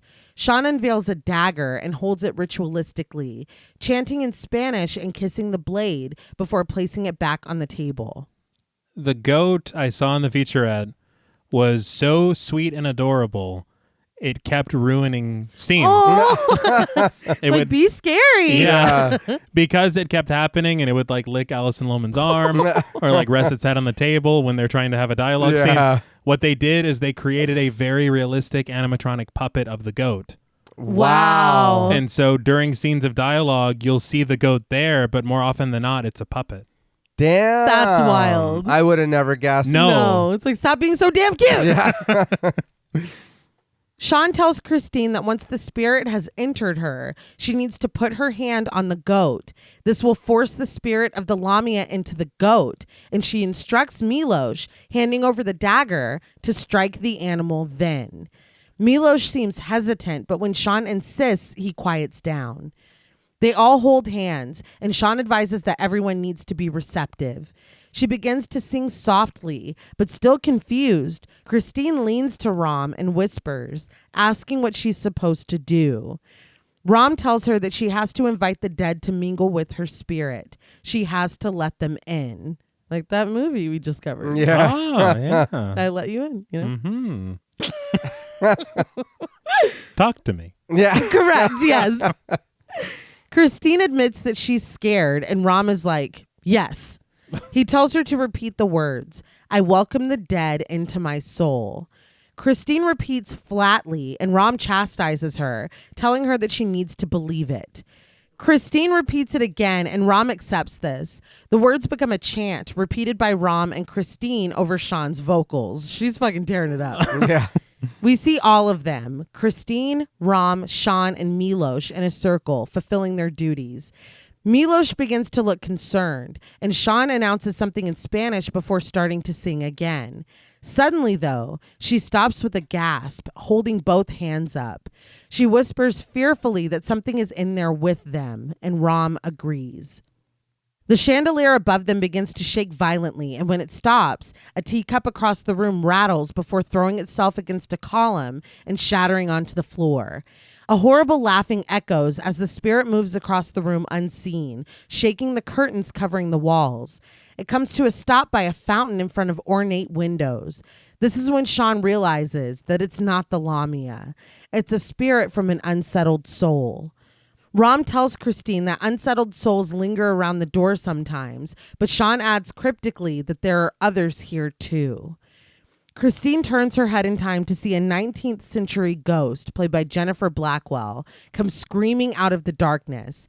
We see that there are multiple old-timey ghosts standing around the table, but when Sean stands and waves her hand, casting them away, they dissipate and the woman is sent screaming back into the darkness where she came from, disappearing into smoke. I love this so much. Yeah. You see each person has like all the, like one guy, it looks like he has a trombone. Yeah. Like everybody's got a story that we don't know. So interesting. I read that one of the ghosts is Sam Raimi in a cameo, I love it. which is hilarious. It's very Insidious. Yes. Yes. Exactly. Yeah, I was like, man, I love this I did enjoy a lot. The whole lore of it, the whole setup, her telling them what's going on, they're getting there, her chanting, Rom telling her, you need to be open-minded, like really. And once she is receptive, then bam, then you see all these ghosts there. Yeah. It is fucking really cool. It is. One thing I was thinking as well was just, is Clay at home watching Mad Men, or was Clay? Oh yeah. Meanwhile, Right. I wonder when she's gonna call. yeah, she'll be fine. Yeah. They know what they're doing. Sean sits back down at the table and the unearthly moans of the ghosts fade out. In the new silence, Sean warns the others. She's coming. Christine looks around to see the room rattling around her. Furniture moves on its own. The door shakes. The very foundation of the house quakes, kicking dust into the air as the cacophonous noises mount. Christine covers her ears, but it's not only her that hears it this time. Everyone at the table reacts to the horrible breaking and crashing, but when Rom finally cries out, it all stops. Christine cautiously removes her hands from her ears and looks around the now silent and still room. But suddenly, something comes racing shakily up to the table, right at Sean. This camera movement reminded me of the evil force. Yeah. In all of the evil. Yeah. She is physically impacted by this, and when she takes in a long, rasping, and desperate breath, her eyes are now white. Rom asks the identity of who has taken over her body, and Sean looks up at him with heavily dilated eyes and sharp teeth. She hisses at him, Lamia. Rom asks what it wants, and with a distorted and multiple layered voice, the Lamia tells him that it wants Christine Brown's soul. They will feast upon it as she festers in her grave. Christine begs for her life. Telling the Lamia that it wasn't her, it was her manager, Jim Jacks. First and last. Again, this is what I'm saying, dude. And Yeah. job position. Yeah. Surprised you didn't give the name of the bank. Yeah. That's I laughed crazy. out loud. It is hard. It's like, dude, what the fuck? Yeah. And again. We're supposed to feel sorry for you. Yeah. Because he gave her the decision to make. It's He your didn't call. make it. Yeah. That's so funny. But Rom yells at her to be quiet and turns to the Lamia, presuming that it can be dissuaded from taking such an insignificant woman's soul. He reasons that Christine is not worthy of the Lamia's greatness. Sean's hand is pressed down on the table, and when Christine tries to reach for it to put on the goat as she was told, the Lamia pulls the hand away as it sinks further into Sean's chair, cackling. Its many voices laugh in harmony before thrusting a hand out toward Rom, declaring, no. The Lamia inhabiting Sean's body turns at Christine. It uses Sean's tongue to lick around her mouth suggestively as the Lamia promises Christine that it has come for her. It tells her, you're mine. But Christine seizes her moment and grabs the hand on the table. She puts it on the goat's head, and the goat is not pleased. Its eyes change as the Lamia speaks from it. You tricked me, you black-hearted whore, you bitch. This is when it's like because Sean being possessed is scary. Yeah. It looks creepy. The goat yelling, you blackheart, that's hilarious. Yeah. Like it really just, it's like, nah, you know what I mean? We couldn't get too scary. It's not getting too scary. And my friend Amy and I would always go, you bitch, at each other because it's so ridiculous. Rom reminds Milos that his time has come, and Milos rushes over, bringing the blade down toward the goat. But when the goat's like, too fast, and steps out of the way, Milos cuts the rope, securing it to the table. This is when all hell breaks loose. The goat bites Milos's hand, and when Christine tries to comfort him, Milos has turned. He floats in the air, clearly on wires. Yes. You see his shirt and everything. We love it. It's great. It's so good. But he advances on Christine, taunting her in another language. When Rom tries to banish him, Milos grabs him by the throat. He lets go, continuing his dance in the air over the table. His jig kicks a candle over, and a fire promptly starts in front of Sean, seemingly unconscious in her chair. He's having the fucking time of his life. Oh, he Yeah. is. Rom tries to banish the Lamia again as one of the ones that called it here, but a chair flies through the air and breaks on Rom's back. Rom hits the ground hard, and Christine only attracts Milosh's attention when she tries to run to him. She tries to flee the room instead, but a heavy dresser slides in front of the door. Milosh advances on Christine, telling her tauntingly in a distorted voice that it didn't want her cat. It calls her a dirty pork queen before starting to gag. He throws up the poor little kitten, which lands wetly on the ground, the splashback hitting Christine in the face. All right. That Like was she a lot. hasn't been through enough. Yeah, I know. Rom pulls Sean to her feet, telling her that she has to banish the spirit. Sean begins to chant, and Milosh is ripped away from Christine. He soars through the air, suspended over the fiery table as Sean continues to yell at him. A red and thick fog lets loose from Milosh's mouth before he finally comes crashing down onto the table where the fire is immediately extinguished. That shot is amazing. Yeah. It is. Honestly, frankly, this entire sequence It's so good. Yeah. is just a good bit of fun. The music, the camera, the editing, this is popcorn time, man. Yeah. Yeah. Like, this is a great time at the movies. It yeah, is. this is fun. And his little dance is very reminiscent of the little goody two-shoes dance he does in Army of Darkness. It should have been Bruce Campbell. Yeah. But that's what I'm saying. Seeing him do that, you're just going to only think of that. Yeah. Milosh is completely fine and relieved to be okay. Christine runs up to Sean and hugs her, telling her that she did it. But when Sean tries to reply, she grips her chest. Christine helps lower her to the ground, and Rom yells at Milosh to call the police. Rom tries to do CPR, but they quickly realize that Sean is not breathing, and Rom gives up. How'd he do? I give him about a 5 out of 10. Hand placement was not great, and he did like 18 compressions in one breath. So I guess we're cutting everything in half and less or more. I don't know what the fuck's going on. I was going to say he didn't even really try, did he? No. Kind of. No, and then he's like, that's all? Yeah. That's all she wrote, folks. No. No. He closes Sean's eyes, and it fades to black on Christine's upset face. I was so surprised at that. Yeah. And it's just like, well, good night. Like, Yeah, he's that like, was I did everything I could. Yeah. That night, we see Sean's body being loaded into the back of an ambulance as Christine and Rom stand talking outside of her house. Christine's energy is very last scene of the film. Yeah. Yeah. I can't believe that lady died for me, dude. Like, Yeah. it's like you need to learn. Yeah. Christine muses that it's so sad that Sean waited 40 years to get another chance at beating the Lamia, and she finally did on the last night of her life. Yeah. I'll see you later, Rom. Right. That's great for me, huh? Yeah. Suddenly I see. Yeah. Start skipping away. Yeah.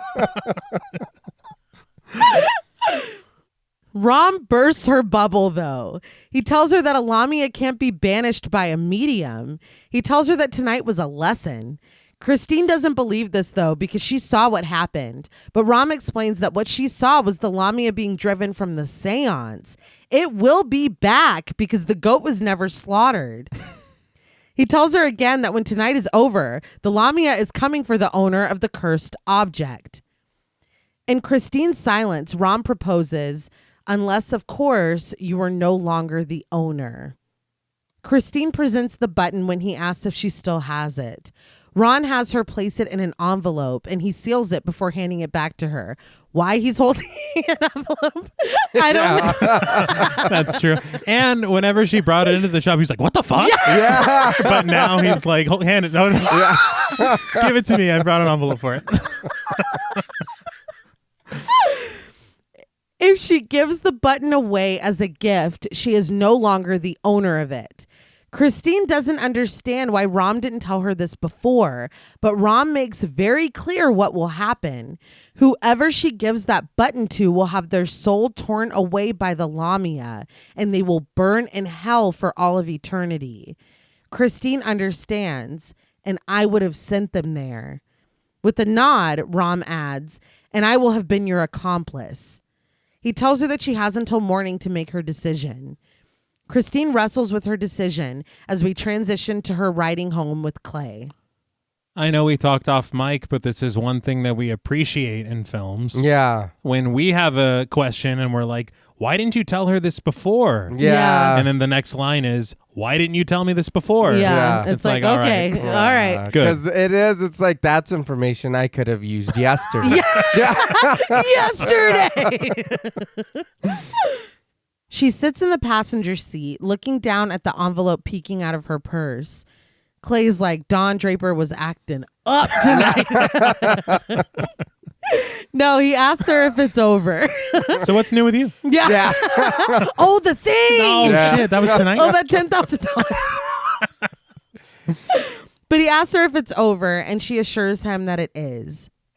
Although she was just told that it was not. Mm-hmm. Yeah. Clay gives a small relieved smile, but suddenly, Christine spots Mrs. Ganesh in the road, reaching toward them. She screams at Clay to stop, and he slams on the brakes, causing Christine's purse to fall to the floor and a bunch of papers to fall on top of it. It wasn't Mrs. Ganesh in the road, though. It was Old Man in Headlights, played by Tom Carey. He brandishes his cane at them, telling Christine that she's going to burn in hell. He is going around the car and he's like, you bitch, you're going to burn in hell. Your time's coming. And Clay's like, oh, Yeah, dude. I know. Wow, crazy. She's not even driving. You weren't even the one girl. Yeah, exactly. I was like, why isn't he reacting more to this? But Clay gives a small frightened laugh. And as he starts to drive again, he asks if she's okay, and she doesn't answer. They pull up to the house, and Clay asks if she's sure she's still okay with the Santa Barbara trip. When she says that she is, he asks what time he's supposed to pick her up in the morning. She tells him, though, that it would be better if she just met him at the station. There's something she has to do on the way. Clay offers to do it for her, but Christine insists. She picks up her purse and goes into a panic when the envelope is gone. She is frantic, telling Clay that she needs it when he tries to calm her down. She rifles through the papers on the floor, and when she finds it, she is immediately relieved and relaxes. She chuckles a little, telling Clay, a little embarrassed, that she thought she'd lost it. She gives Clay a kiss before getting out of the car, and he reminds her not to be late to meet him at the station at 7:30. She smiles and waves at Clay as he drives off, but as soon as he's out of sight, the smile drops and she heads inside. Crucial moment. Mm-hmm. Yeah. And we'll get to that. Yes. We cut to Christine at a diner, watching a family played by Jay Gordon, Jennifer Zong, Henry Raimi, and Lauren Raimi. Raimi. Yes. She looks over at a young couple, played by Nick Vlasopoulos and Chloe Dykstra. She taps the envelope on the table as she watches the couple embrace, but she's interrupted by the waitress, played by Leah Johnson, when she comes over to fill her coffee. She asks Christine if she's sure she's not going to eat, and Christine answers that she's not, and annoyed, the waitress asks if she's really just going to sit there and drink coffee all night. Christine snaps at her, telling her that she might. What's it to her? The waitress informs her that coffee drinkers don't tip, but Christine just advises her to keep the coffee coming or she's going to give her a tip that she won't forget. All right. Yeah. That's wild. You're crowding her section and you're going to send her to hell for it? Yeah.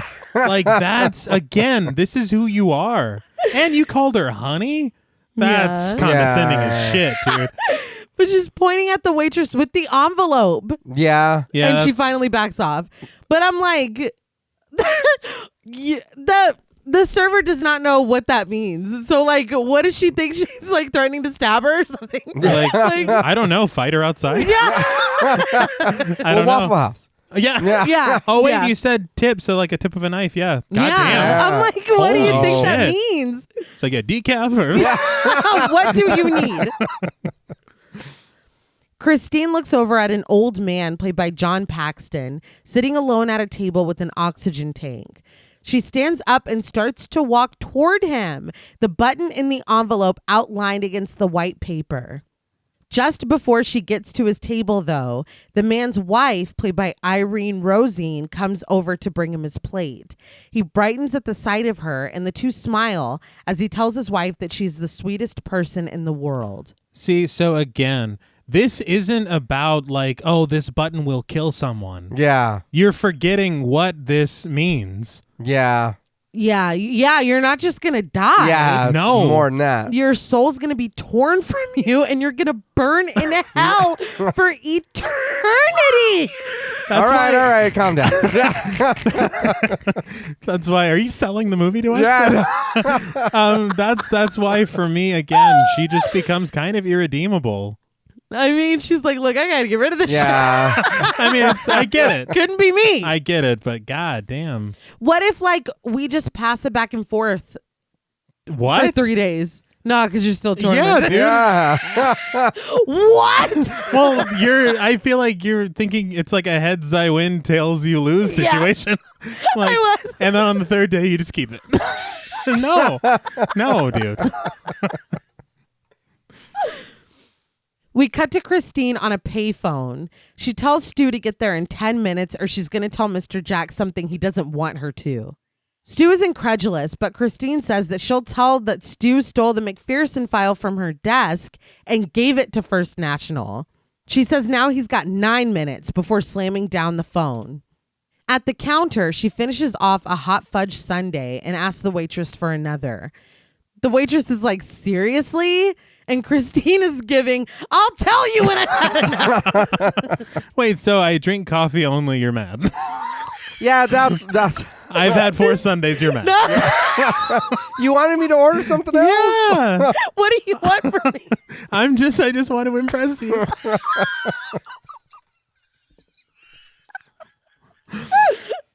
But Stu rushes in and sits down next to her, immediately begging her not to tell on him. He can't let his dad find out.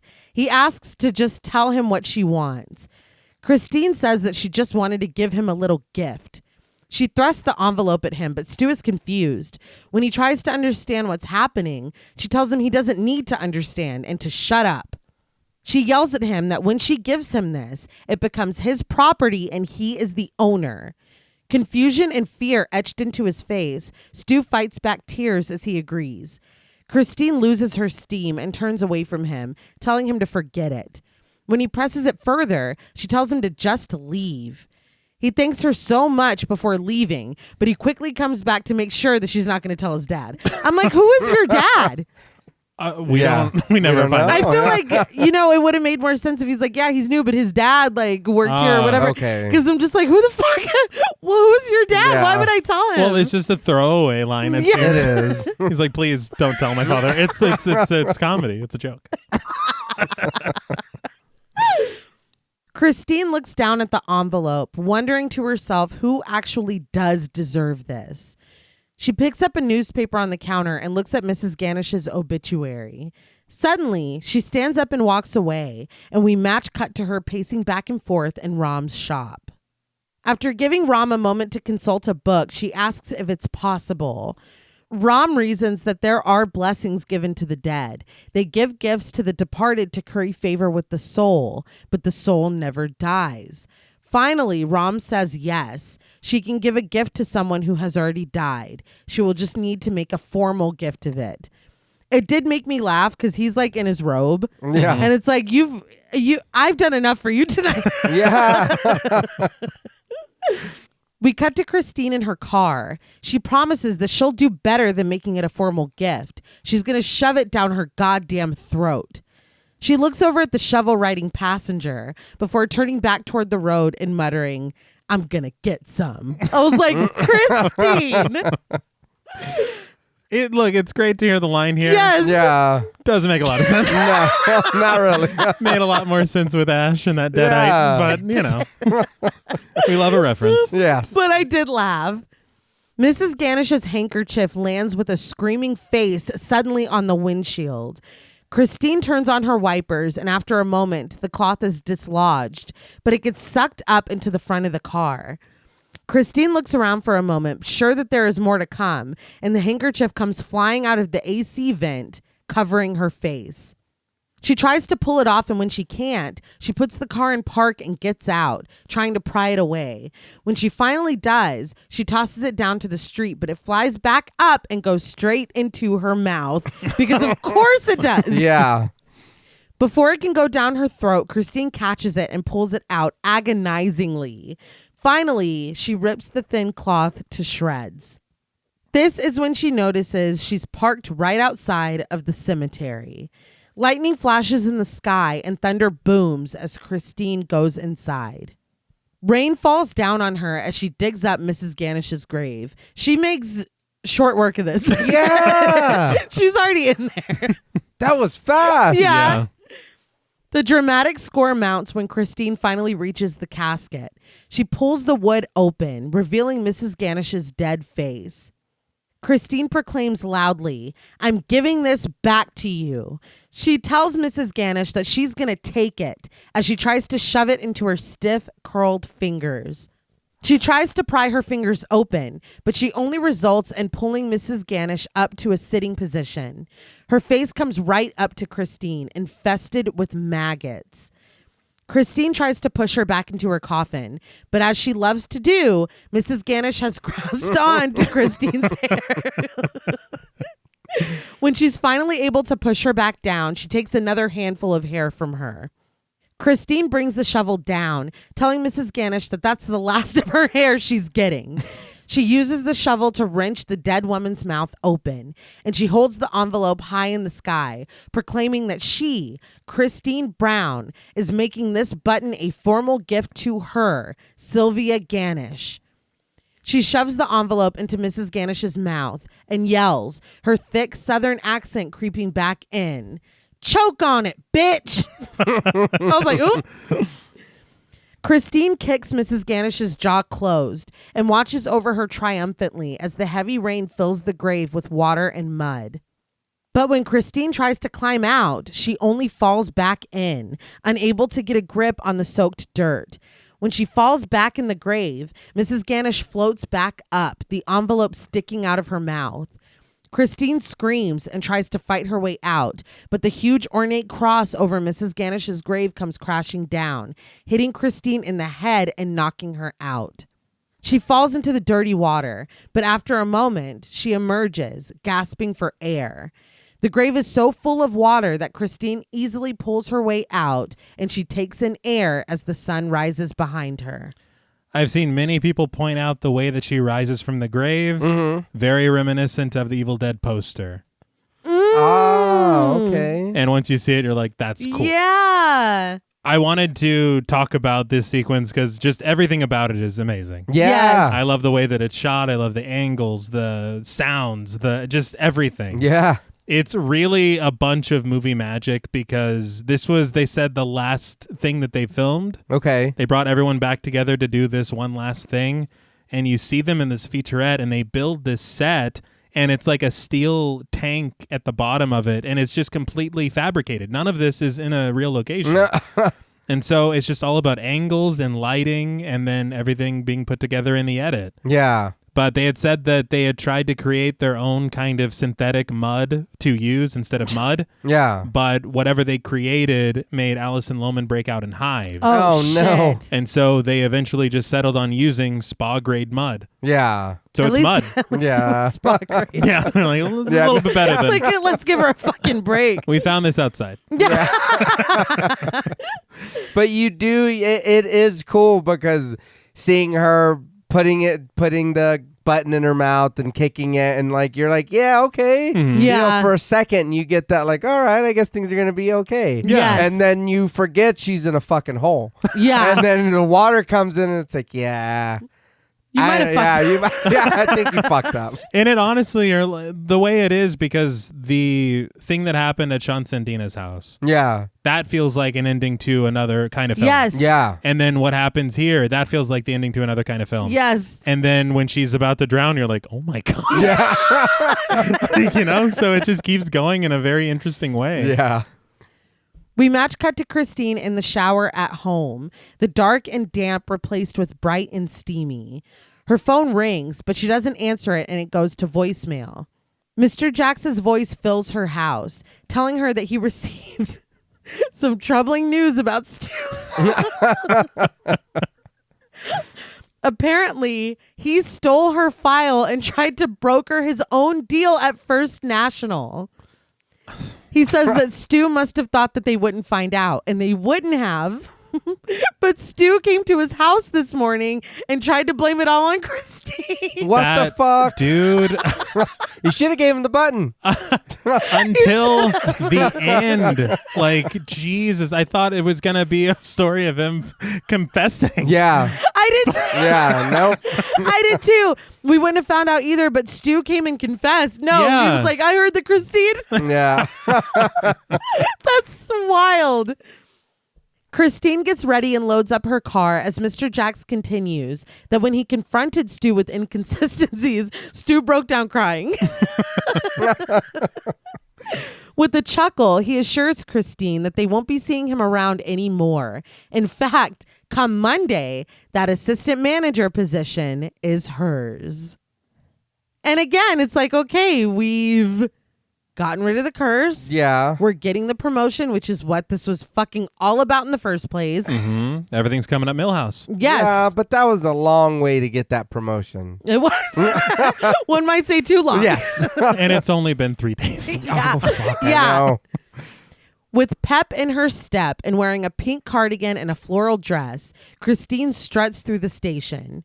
Clay waits for her, looking a little worried, but Christine pauses when she sees a powder blue coat through the glass of a store window. When the saleswoman, played by Amy Miles, puts a purse on display, Christine gets her attention through the glass.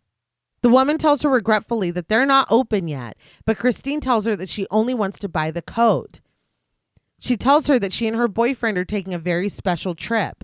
With a big and beaming smile, she asks her, "Please?" Cash or charge? Gosh. It looks good on me, too. Clay stands nervously on the platform and reaches in his pocket to pull out a ring box. Christine sneaks up behind him, wearing her new coat, and the two embrace. Clay tells her that there's so many things he wants to tell her, but she interrupts him. She wants to tell him something while she still has it straight in her head. With a smile, he tells her to go ahead. She thanks him for never stopping believing in her. She tells him that she has to tell him something that she couldn't admit before. She could have given Mrs. Ganesh another extension, but she didn't, and it was wrong of her. She learned a lesson. Mm-hmm. She's like, I also almost killed a bunch of people at the diner We're not going to talk about that. Yeah. So this and cabin. damned their souls. Clay just kisses her and tells her she has such a good heart. He tells her how beautiful she looks, and she models her new coat for him. He asks what happened to the old one, and she says happily that she threw it away and she never wants to see it again. Clay tells her that that's too bad because he found this in the car. He takes out an envelope and pulls out the button. Oh. The world spins for Christine, and she can only focus on the cursed button as Clay continues that he thought she could sew it back on. By the way, he thinks she might have a standing Liberty quarter because the envelopes kind of look the same. Oh, my God.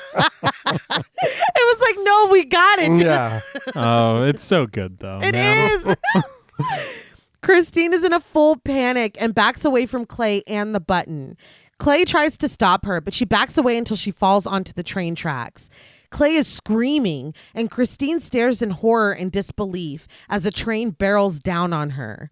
His eyes filled with tears, Clay reaches for her, but just before the train can run her over, the tracks open up beneath her, unveiling flames and shadowed, hungry hands.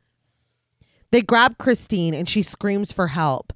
The train goes over her, but Clay can still see her. The hands pull her down, her face morphing into something skeletal and dead as she is dragged to hell, and the rocks of the tracks reconvene in her absence like nothing ever happened.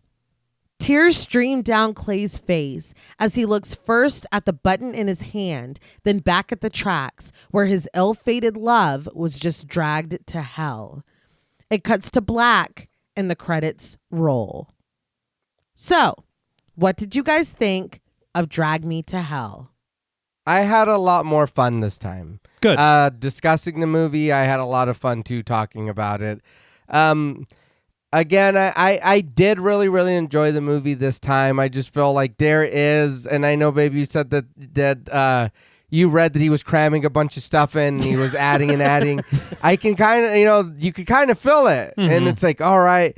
And there's nothing wrong with that because it is very Raimi. Yes. You can feel it. And again, that's a good thing. But there is a lot going on, and at certain points, it's just happening. It's like, God damn. But it is also, too, like you were bringing up T and a lot of the things, too. I was just kind of like, okay, there is no good or bad. You know what I mean? Everybody's just kind of like, oh, wow. Scratching your head, and you're like, damn, you guys all kind of suck. You know what I mean? It's like, what's happening? But I mean, it is a fun movie. It's a very, very fun movie. And I did have a lot more, you know what I mean, a better enjoyment of watching it this time. I'm glad to hear that. I really still enjoy this movie quite a lot. And it really does boil down to that. It's just so much fun. Yeah. It is a blast. It is, like I had mentioned previously, it feels like a popcorn movie, man. Yeah. This is just a great time at the movies. I did see it twice or thrice. I can't recall. Yeah. I don't know. I think that it's just a very interesting film as well. I mean, with the unconventional ending. Yeah. Where, typically speaking, the kind of ending you would get for this film, we already saw a boy dragged to hell at the very beginning. Right. So we're not going to see it again. She's going to be okay, right? Yeah. Yeah. No. She's not. Plot twist. I don't know. I just really appreciate that. I really like all of the Evil Dead references, these nods. It is a shame Bruce Campbell couldn't be involved. Yeah. But it seems like nearly everybody else was. Yeah. But I don't know. I just think, and the potential commentary the film is trying to make. Yeah. When you're talking about conformity, as you had said. Yeah. When you're looking at possibilities of the corporate ladder. Yeah. Maybe even the difficulty and upward mobility for women in the workplace. Yeah. Like there's a lot here, and so many things that are hinted at that maybe aren't explicitly stated. But the fact that you can interpret that much from this film makes it even more fascinating. Yeah. But I think that the bottom line is just it's very well crafted. It's a lot of fun. Is there a certain percentage of it that is more successful than the other? Yeah. Yeah. Yeah. Does some of the CGI not age very well? Yeah. Yeah. But I mean, just, enjoy the movie. Yeah, no, I agree. It's just a blast. I honestly, I knew that we would cover this one day, and I was excited to. But when it won the Patreon poll, I was a little concerned that it was not going to hold up for me. Yeah. But it did. The moments that don't work for me probably don't work now more than ever for me. But the ones that do, I just appreciate them so much more. Having a better understanding and a better appreciation of the Evil Dead and of Sam Raimi and kind of his journey as a filmmaker, this like kind of return to roots. And they just made it sound like it was so much fun. The story from '89 finally getting its chance to be told. And I love the ending. Yeah. I love the ending. I love that Christine is not squeaky clean and innocent and just this horrible shit is happening to her. They add complexities to her where you're like, what is her story? Yeah. She's got this, this baggage with her mother and this like kind of self-loathing thing going on with trying to reinvent herself in a way that is more palatable to maybe the workforce or to a future mother-in-law, or you know what I mean? It is very complicated and complex, and now she's got a fucking Lamy after her. You know what I mean? Like it's and the decisions that she makes, she is very endearing, and you do feel bad for her. So you don't stop to think she just fucking murdered a cat. Yeah. She was going to have Stu's soul ripped away from him and have him burn in hell for all of eternity. Does he deserve it? That's not for me to decide. Yeah. He did ask for the spicy mustard. He did. And that would be pretty spicy mustard. Hell. Right. Thank you. Yeah. But it is, this question of morality, and You made this bed. This was your decision. Are you going to lie in it and take your medicine? Or are you going to be like, his name is Jim Jacks? And it wasn't. No, it Ever. wasn't. It wasn't. Granted, his influence, of course. Yeah. Of course, yeah. Dangling it over her head. But Yeah. he did say, your call. It's your He call. did. And she put herself and her corporation, her bank, whatever, first. And that was the price that she had to pay for that.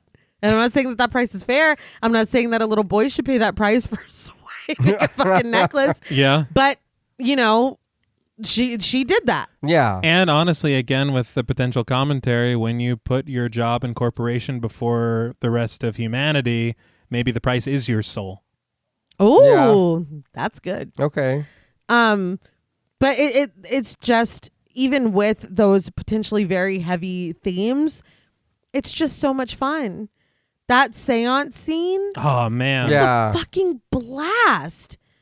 And I can't stress enough how much I loved the ending of this kind of subversion of everything that you think the story is going to be. And I'm like, does Clay own the button now? Well, he owns trauma. Yeah. For sure. That's minimum. That's minimum. It's just a lot of fun. It does have its problems. The CGI, I will say 90% of it, I don't like it. It doesn't work for me. It doesn't hold up. That whole scene of her in the shed or the garage or whatever, Yeah. I would cut that whole thing. But that's just me. But for every moment that is not successful for me, there are 2 or 3 that just knock it out of the park. So I still love this, and I'm glad to revisit it and find that I still really, really, really enjoy it. Mm-hmm. But I'm going to keep rambling unless we just go into ratings. Like I said, the CGI I don't like. There are some weird cuts, like when she's at dinner and then he's like, no, leave her. And then she's just at Ron's. Yeah. It's like, fuck, okay. I don't like somebody being like, oh, this is just PTSD from what happened today. And she's like, this is PTSD from what Yeah. happened. That is annoying. On the other side of the coin, I do like that her partner, even if he doesn't fully understand what's going on, he believes in her enough to buy into this. Yeah. I do like that. I like the character of Rom. I like Sean. I like, there's so many scenes that are just ridiculous and fun and over the top, and like we said at the top, just so Raimi, and I love that. Mm-hmm. And the practical effects are great, Yes. and the music is great, Yes. and the cinematography is great. Yes. There are so many pluses that the few minuses, it's like, all right, fuck it, I'll take it, but I don't like it, but this is a lot of fun. All that to say, this movie is very fun. So on a scale from 1 to 10, bewitched buttons. Very good. Thank you. I am going to give Drag Me to Hell. And I was torn between 2 numbers, but I'm going to give it that extra half a point because it is just so fucking fun. And learning more about behind the scenes just makes me appreciate it more. Mm-hmm. I'm giving Drag Me to Hell 8 out of 10 bewitched buttons. And I will now open up the floor to you. I only took 1 hit because I'm not going to get as high as that. But I did enjoy the movie. I'll be honest, I don't enjoy the ending. I get it, but I feel like for me, what would have had more of an impact if he would have been like, look, I have the gift you gave me. And he opened it and it's the button. And since he said that, he's accepting it. So then he gets taken. You just fucked off your boyfriend. And he believed in you. He paid that. And that would have been really it's like, good. drag me to hell. And it's like, fuck, you just ruined your entire life and his life forever. Yeah, she hereditaried him. Yeah, it's like, what? But I do get it. And it is very fun. Mm-hmm. It is a very, very fun movie. I did enjoy it. But I do want to say I do agree again with what you're saying. I didn't enjoy it as much the first time, but watching it again, a lot of the Evil Dead references are fantastic. And it's like, okay. And it is fun. The CGI, again, we did talk about it. It's not great. But I did enjoy it, and I do feel like it is one of those movies, like you're saying, put it on with a group of friends, or hey, let's all go watch this in the movie and fucking have a good time. You know what I mean? I do, sitting here talking about it and learning how they went through and everything and that, and it does give me a better appreciation for the film. But I will not immediately watch this again, but in some time, in time. But for me, on a scale of 1 to 10, bewitched buttons, I'm going to give Drag Me to Hell 7 bewitched buttons. I did enjoy it. I'm not going to say it's not one of my favorites, because it is a fun movie and there is a lot to love about the movie. But there's also a lot thrown in the movie. Yes. So a lot of shit comes at you and it's like, what the fuck? What's this? What's that? Oh my God, what's happening now? But it is fun. It is very fun. I look, this movie's, it's a lot of fun. I think it's it's the word of the day. Yeah. Takeaway. I always have a good time whenever I watch this film. Thank you to our patrons for voting this one in. Yeah. It was a lot of fun to talk about. I've had a blast today. Mm-hmm. I think that this film is really just the kind of film that, just the feel and the tone of it is something like a flair that only Sam Raimi could provide. Yeah. Yeah. And it feels so of his style. It feels so reverent for his past films, but then it's also something new in its own way too. Mm-hmm. And it is a very original idea. Like I remember watching it and being like, I've never seen anything like this. Yeah. Not to repeat everything, because it's really just the craft of filmmaking that is the biggest positive here. Yeah. I think that everything that they did with the cinematography, the editing, the sequences, there are so many haunting visuals that have stayed with me since 2009. And they will probably haunt me tonight. But there's also a lot of good humor. There's some, I don't know, that Looney Tunes bit in the shed. Yeah. Not for me. No. But, I'm sure that a lot of people enjoyed it. Yeah. I'm glad they had it. But that's really the only negative, is some stuff like that. Yeah. Bits of the CGI. I think that some of the narrative gets a bit expedited in some places. Mm-hmm. And then that edit was fucking hilarious. Yeah. But I mean, all in all, it's not a lot that I can really mark against this film. Yeah. I have too much fun watching it, and I do have a lot of nostalgia for it as well. Mm-hmm. But I'll just be repeating myself and also my family and co-hosts here. Yeah. So, for me, out of 10 bewitched buttons, I'm also going to give Drag Me to Hell 8 bewitched buttons out of 10. I will watch this movie soon. Again. Heavy endorsement. Yeah. Well, that's all from us at Pod Mortem. What would you rate Drag Me to Hell, and what should we watch next? Let us know on Twitter at the Pod Mortem. Be sure to follow us on Instagram and like our Stairhole Productions page on Facebook. Be sure to follow each of us on Twitter at Blood and Smoke, at RealStreeter84, and at TravisMWH. Thanks again to Original Cinematic for sponsoring this week's episode.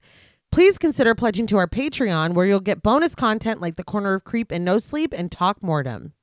Stay tuned until after the music for a special shout out to our Wendigo Getter patrons. And remember, it's useless to run or hide from the consequences of your actions.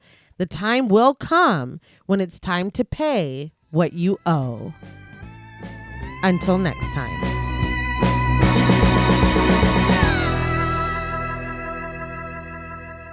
Thank you for staying tuned for a special thank you to our Wendigo Getter patrons. Woo! Yeah! Yeah. A special thank you to Chris Ontiveros, Kristen Lofton, Megan Martinez, Kimberly Bass, Sophie Hodson, Anthony Jerome M., Jordan Nash, Kent Morton, Lala Tamez, Travis Anissa Hunter, Miguel Myers ATX, Jennifer Perez, Allison O'Neill, Carissa, TJ and Angie Bronson, Gabrielle Trevino, Spooky Mom, Applin Ontiveros, Karima Rhodes, Antonio Huerta, Kimberly Kleindienst, Will Brown, Sydney Smith, Osvaldo Soto, Bobby Holmes, Donna Eason, JD Rizak, Molly Gerhart, Armand Spasto, Aaron Aguirre, Eggy, William Barry, Brittany Ramatar, Charity Oxner, Amanda Six, Mandy Rainwater, Jordan Roberts, Dylan, Jordan Blevins, Liz Heath, Spencer Montalvo, Pancake the Panda, John Ramos, Michael Newding, Alexis Roberts, Dan Laveau, Itzy M, Gary Horton, Leisha Olivier, Kate Lamp, Carlos and Sydney, Jessica Hunter, Helena Rudder, Alan Johnston, Mariah, Livy Fun, Scott Troutman Wise, Towton Watson, Mozzie Bear, Brittany G, Dave Burke, Adrian Stakes, Daniel McGinnis, Nick Spill, Emma Hagel Kissinger, Valerie G, Emiliana, Brian Glass, CB, Taylor Santana, Will Lewison, Angelique, Smelly Poo Poo Head, Beth Bauer, Cookie, Esperanza J, Jason Cow OKC, Joshua Rumley, Danielle Peralta, Brandon, Nicholas Carter, Sawyer Reese Farr, Dr. Diva Loves Horror, Girl That's Scary, Cassandra, Andrea Simmons, Ashley Higuera, William and Xena Rush, Ryan Brom, Megan Ochoa, Laura Lassiter, Natalie de Guzman, Eileen O, Marissa E, Sydney, Henry F, Megan M, Strangely Sarah, Christy Beck, Nancy and Andy, Amanda Lopez, Andy Terrell, Jason Hanavan, Katie K, Erica Morin, Cameron S, Nicole Stewart, Tris Wynn, K.87, Mariah Jensen, Carrie A, Lonnie Lono, Powell, Kayla E, Maggie H, Fernando Dominguez, Murder Stina, No Thanks Tom Hanks, Kevin McConigal, Kristen Marcy, Ori 81 Boricua, Look Like That One Girl, Bog Boy, Felnez 63, Alita Pui, Probably My Jugs, Kate Thackeray, Wade Pack, A Lizard, Bay J, Jay Rich, Jen Lassiter, Topher Williams, Elena Metler, Neil Chesin, Valerie K, Christy Lee Kruger, Professor of Humanities Laura McCarricker, Naomi, Josh Smith, Autumn Green, Heather Santiano, Abby Kopp, Crystal 831, Cassidy Carruthers, Skank Sinatra, Morgan Alexander, Tony Osteen, Julie Fredborg, Rihanna S., Daniel Taylor, Anna Kate, Heather Ortiz,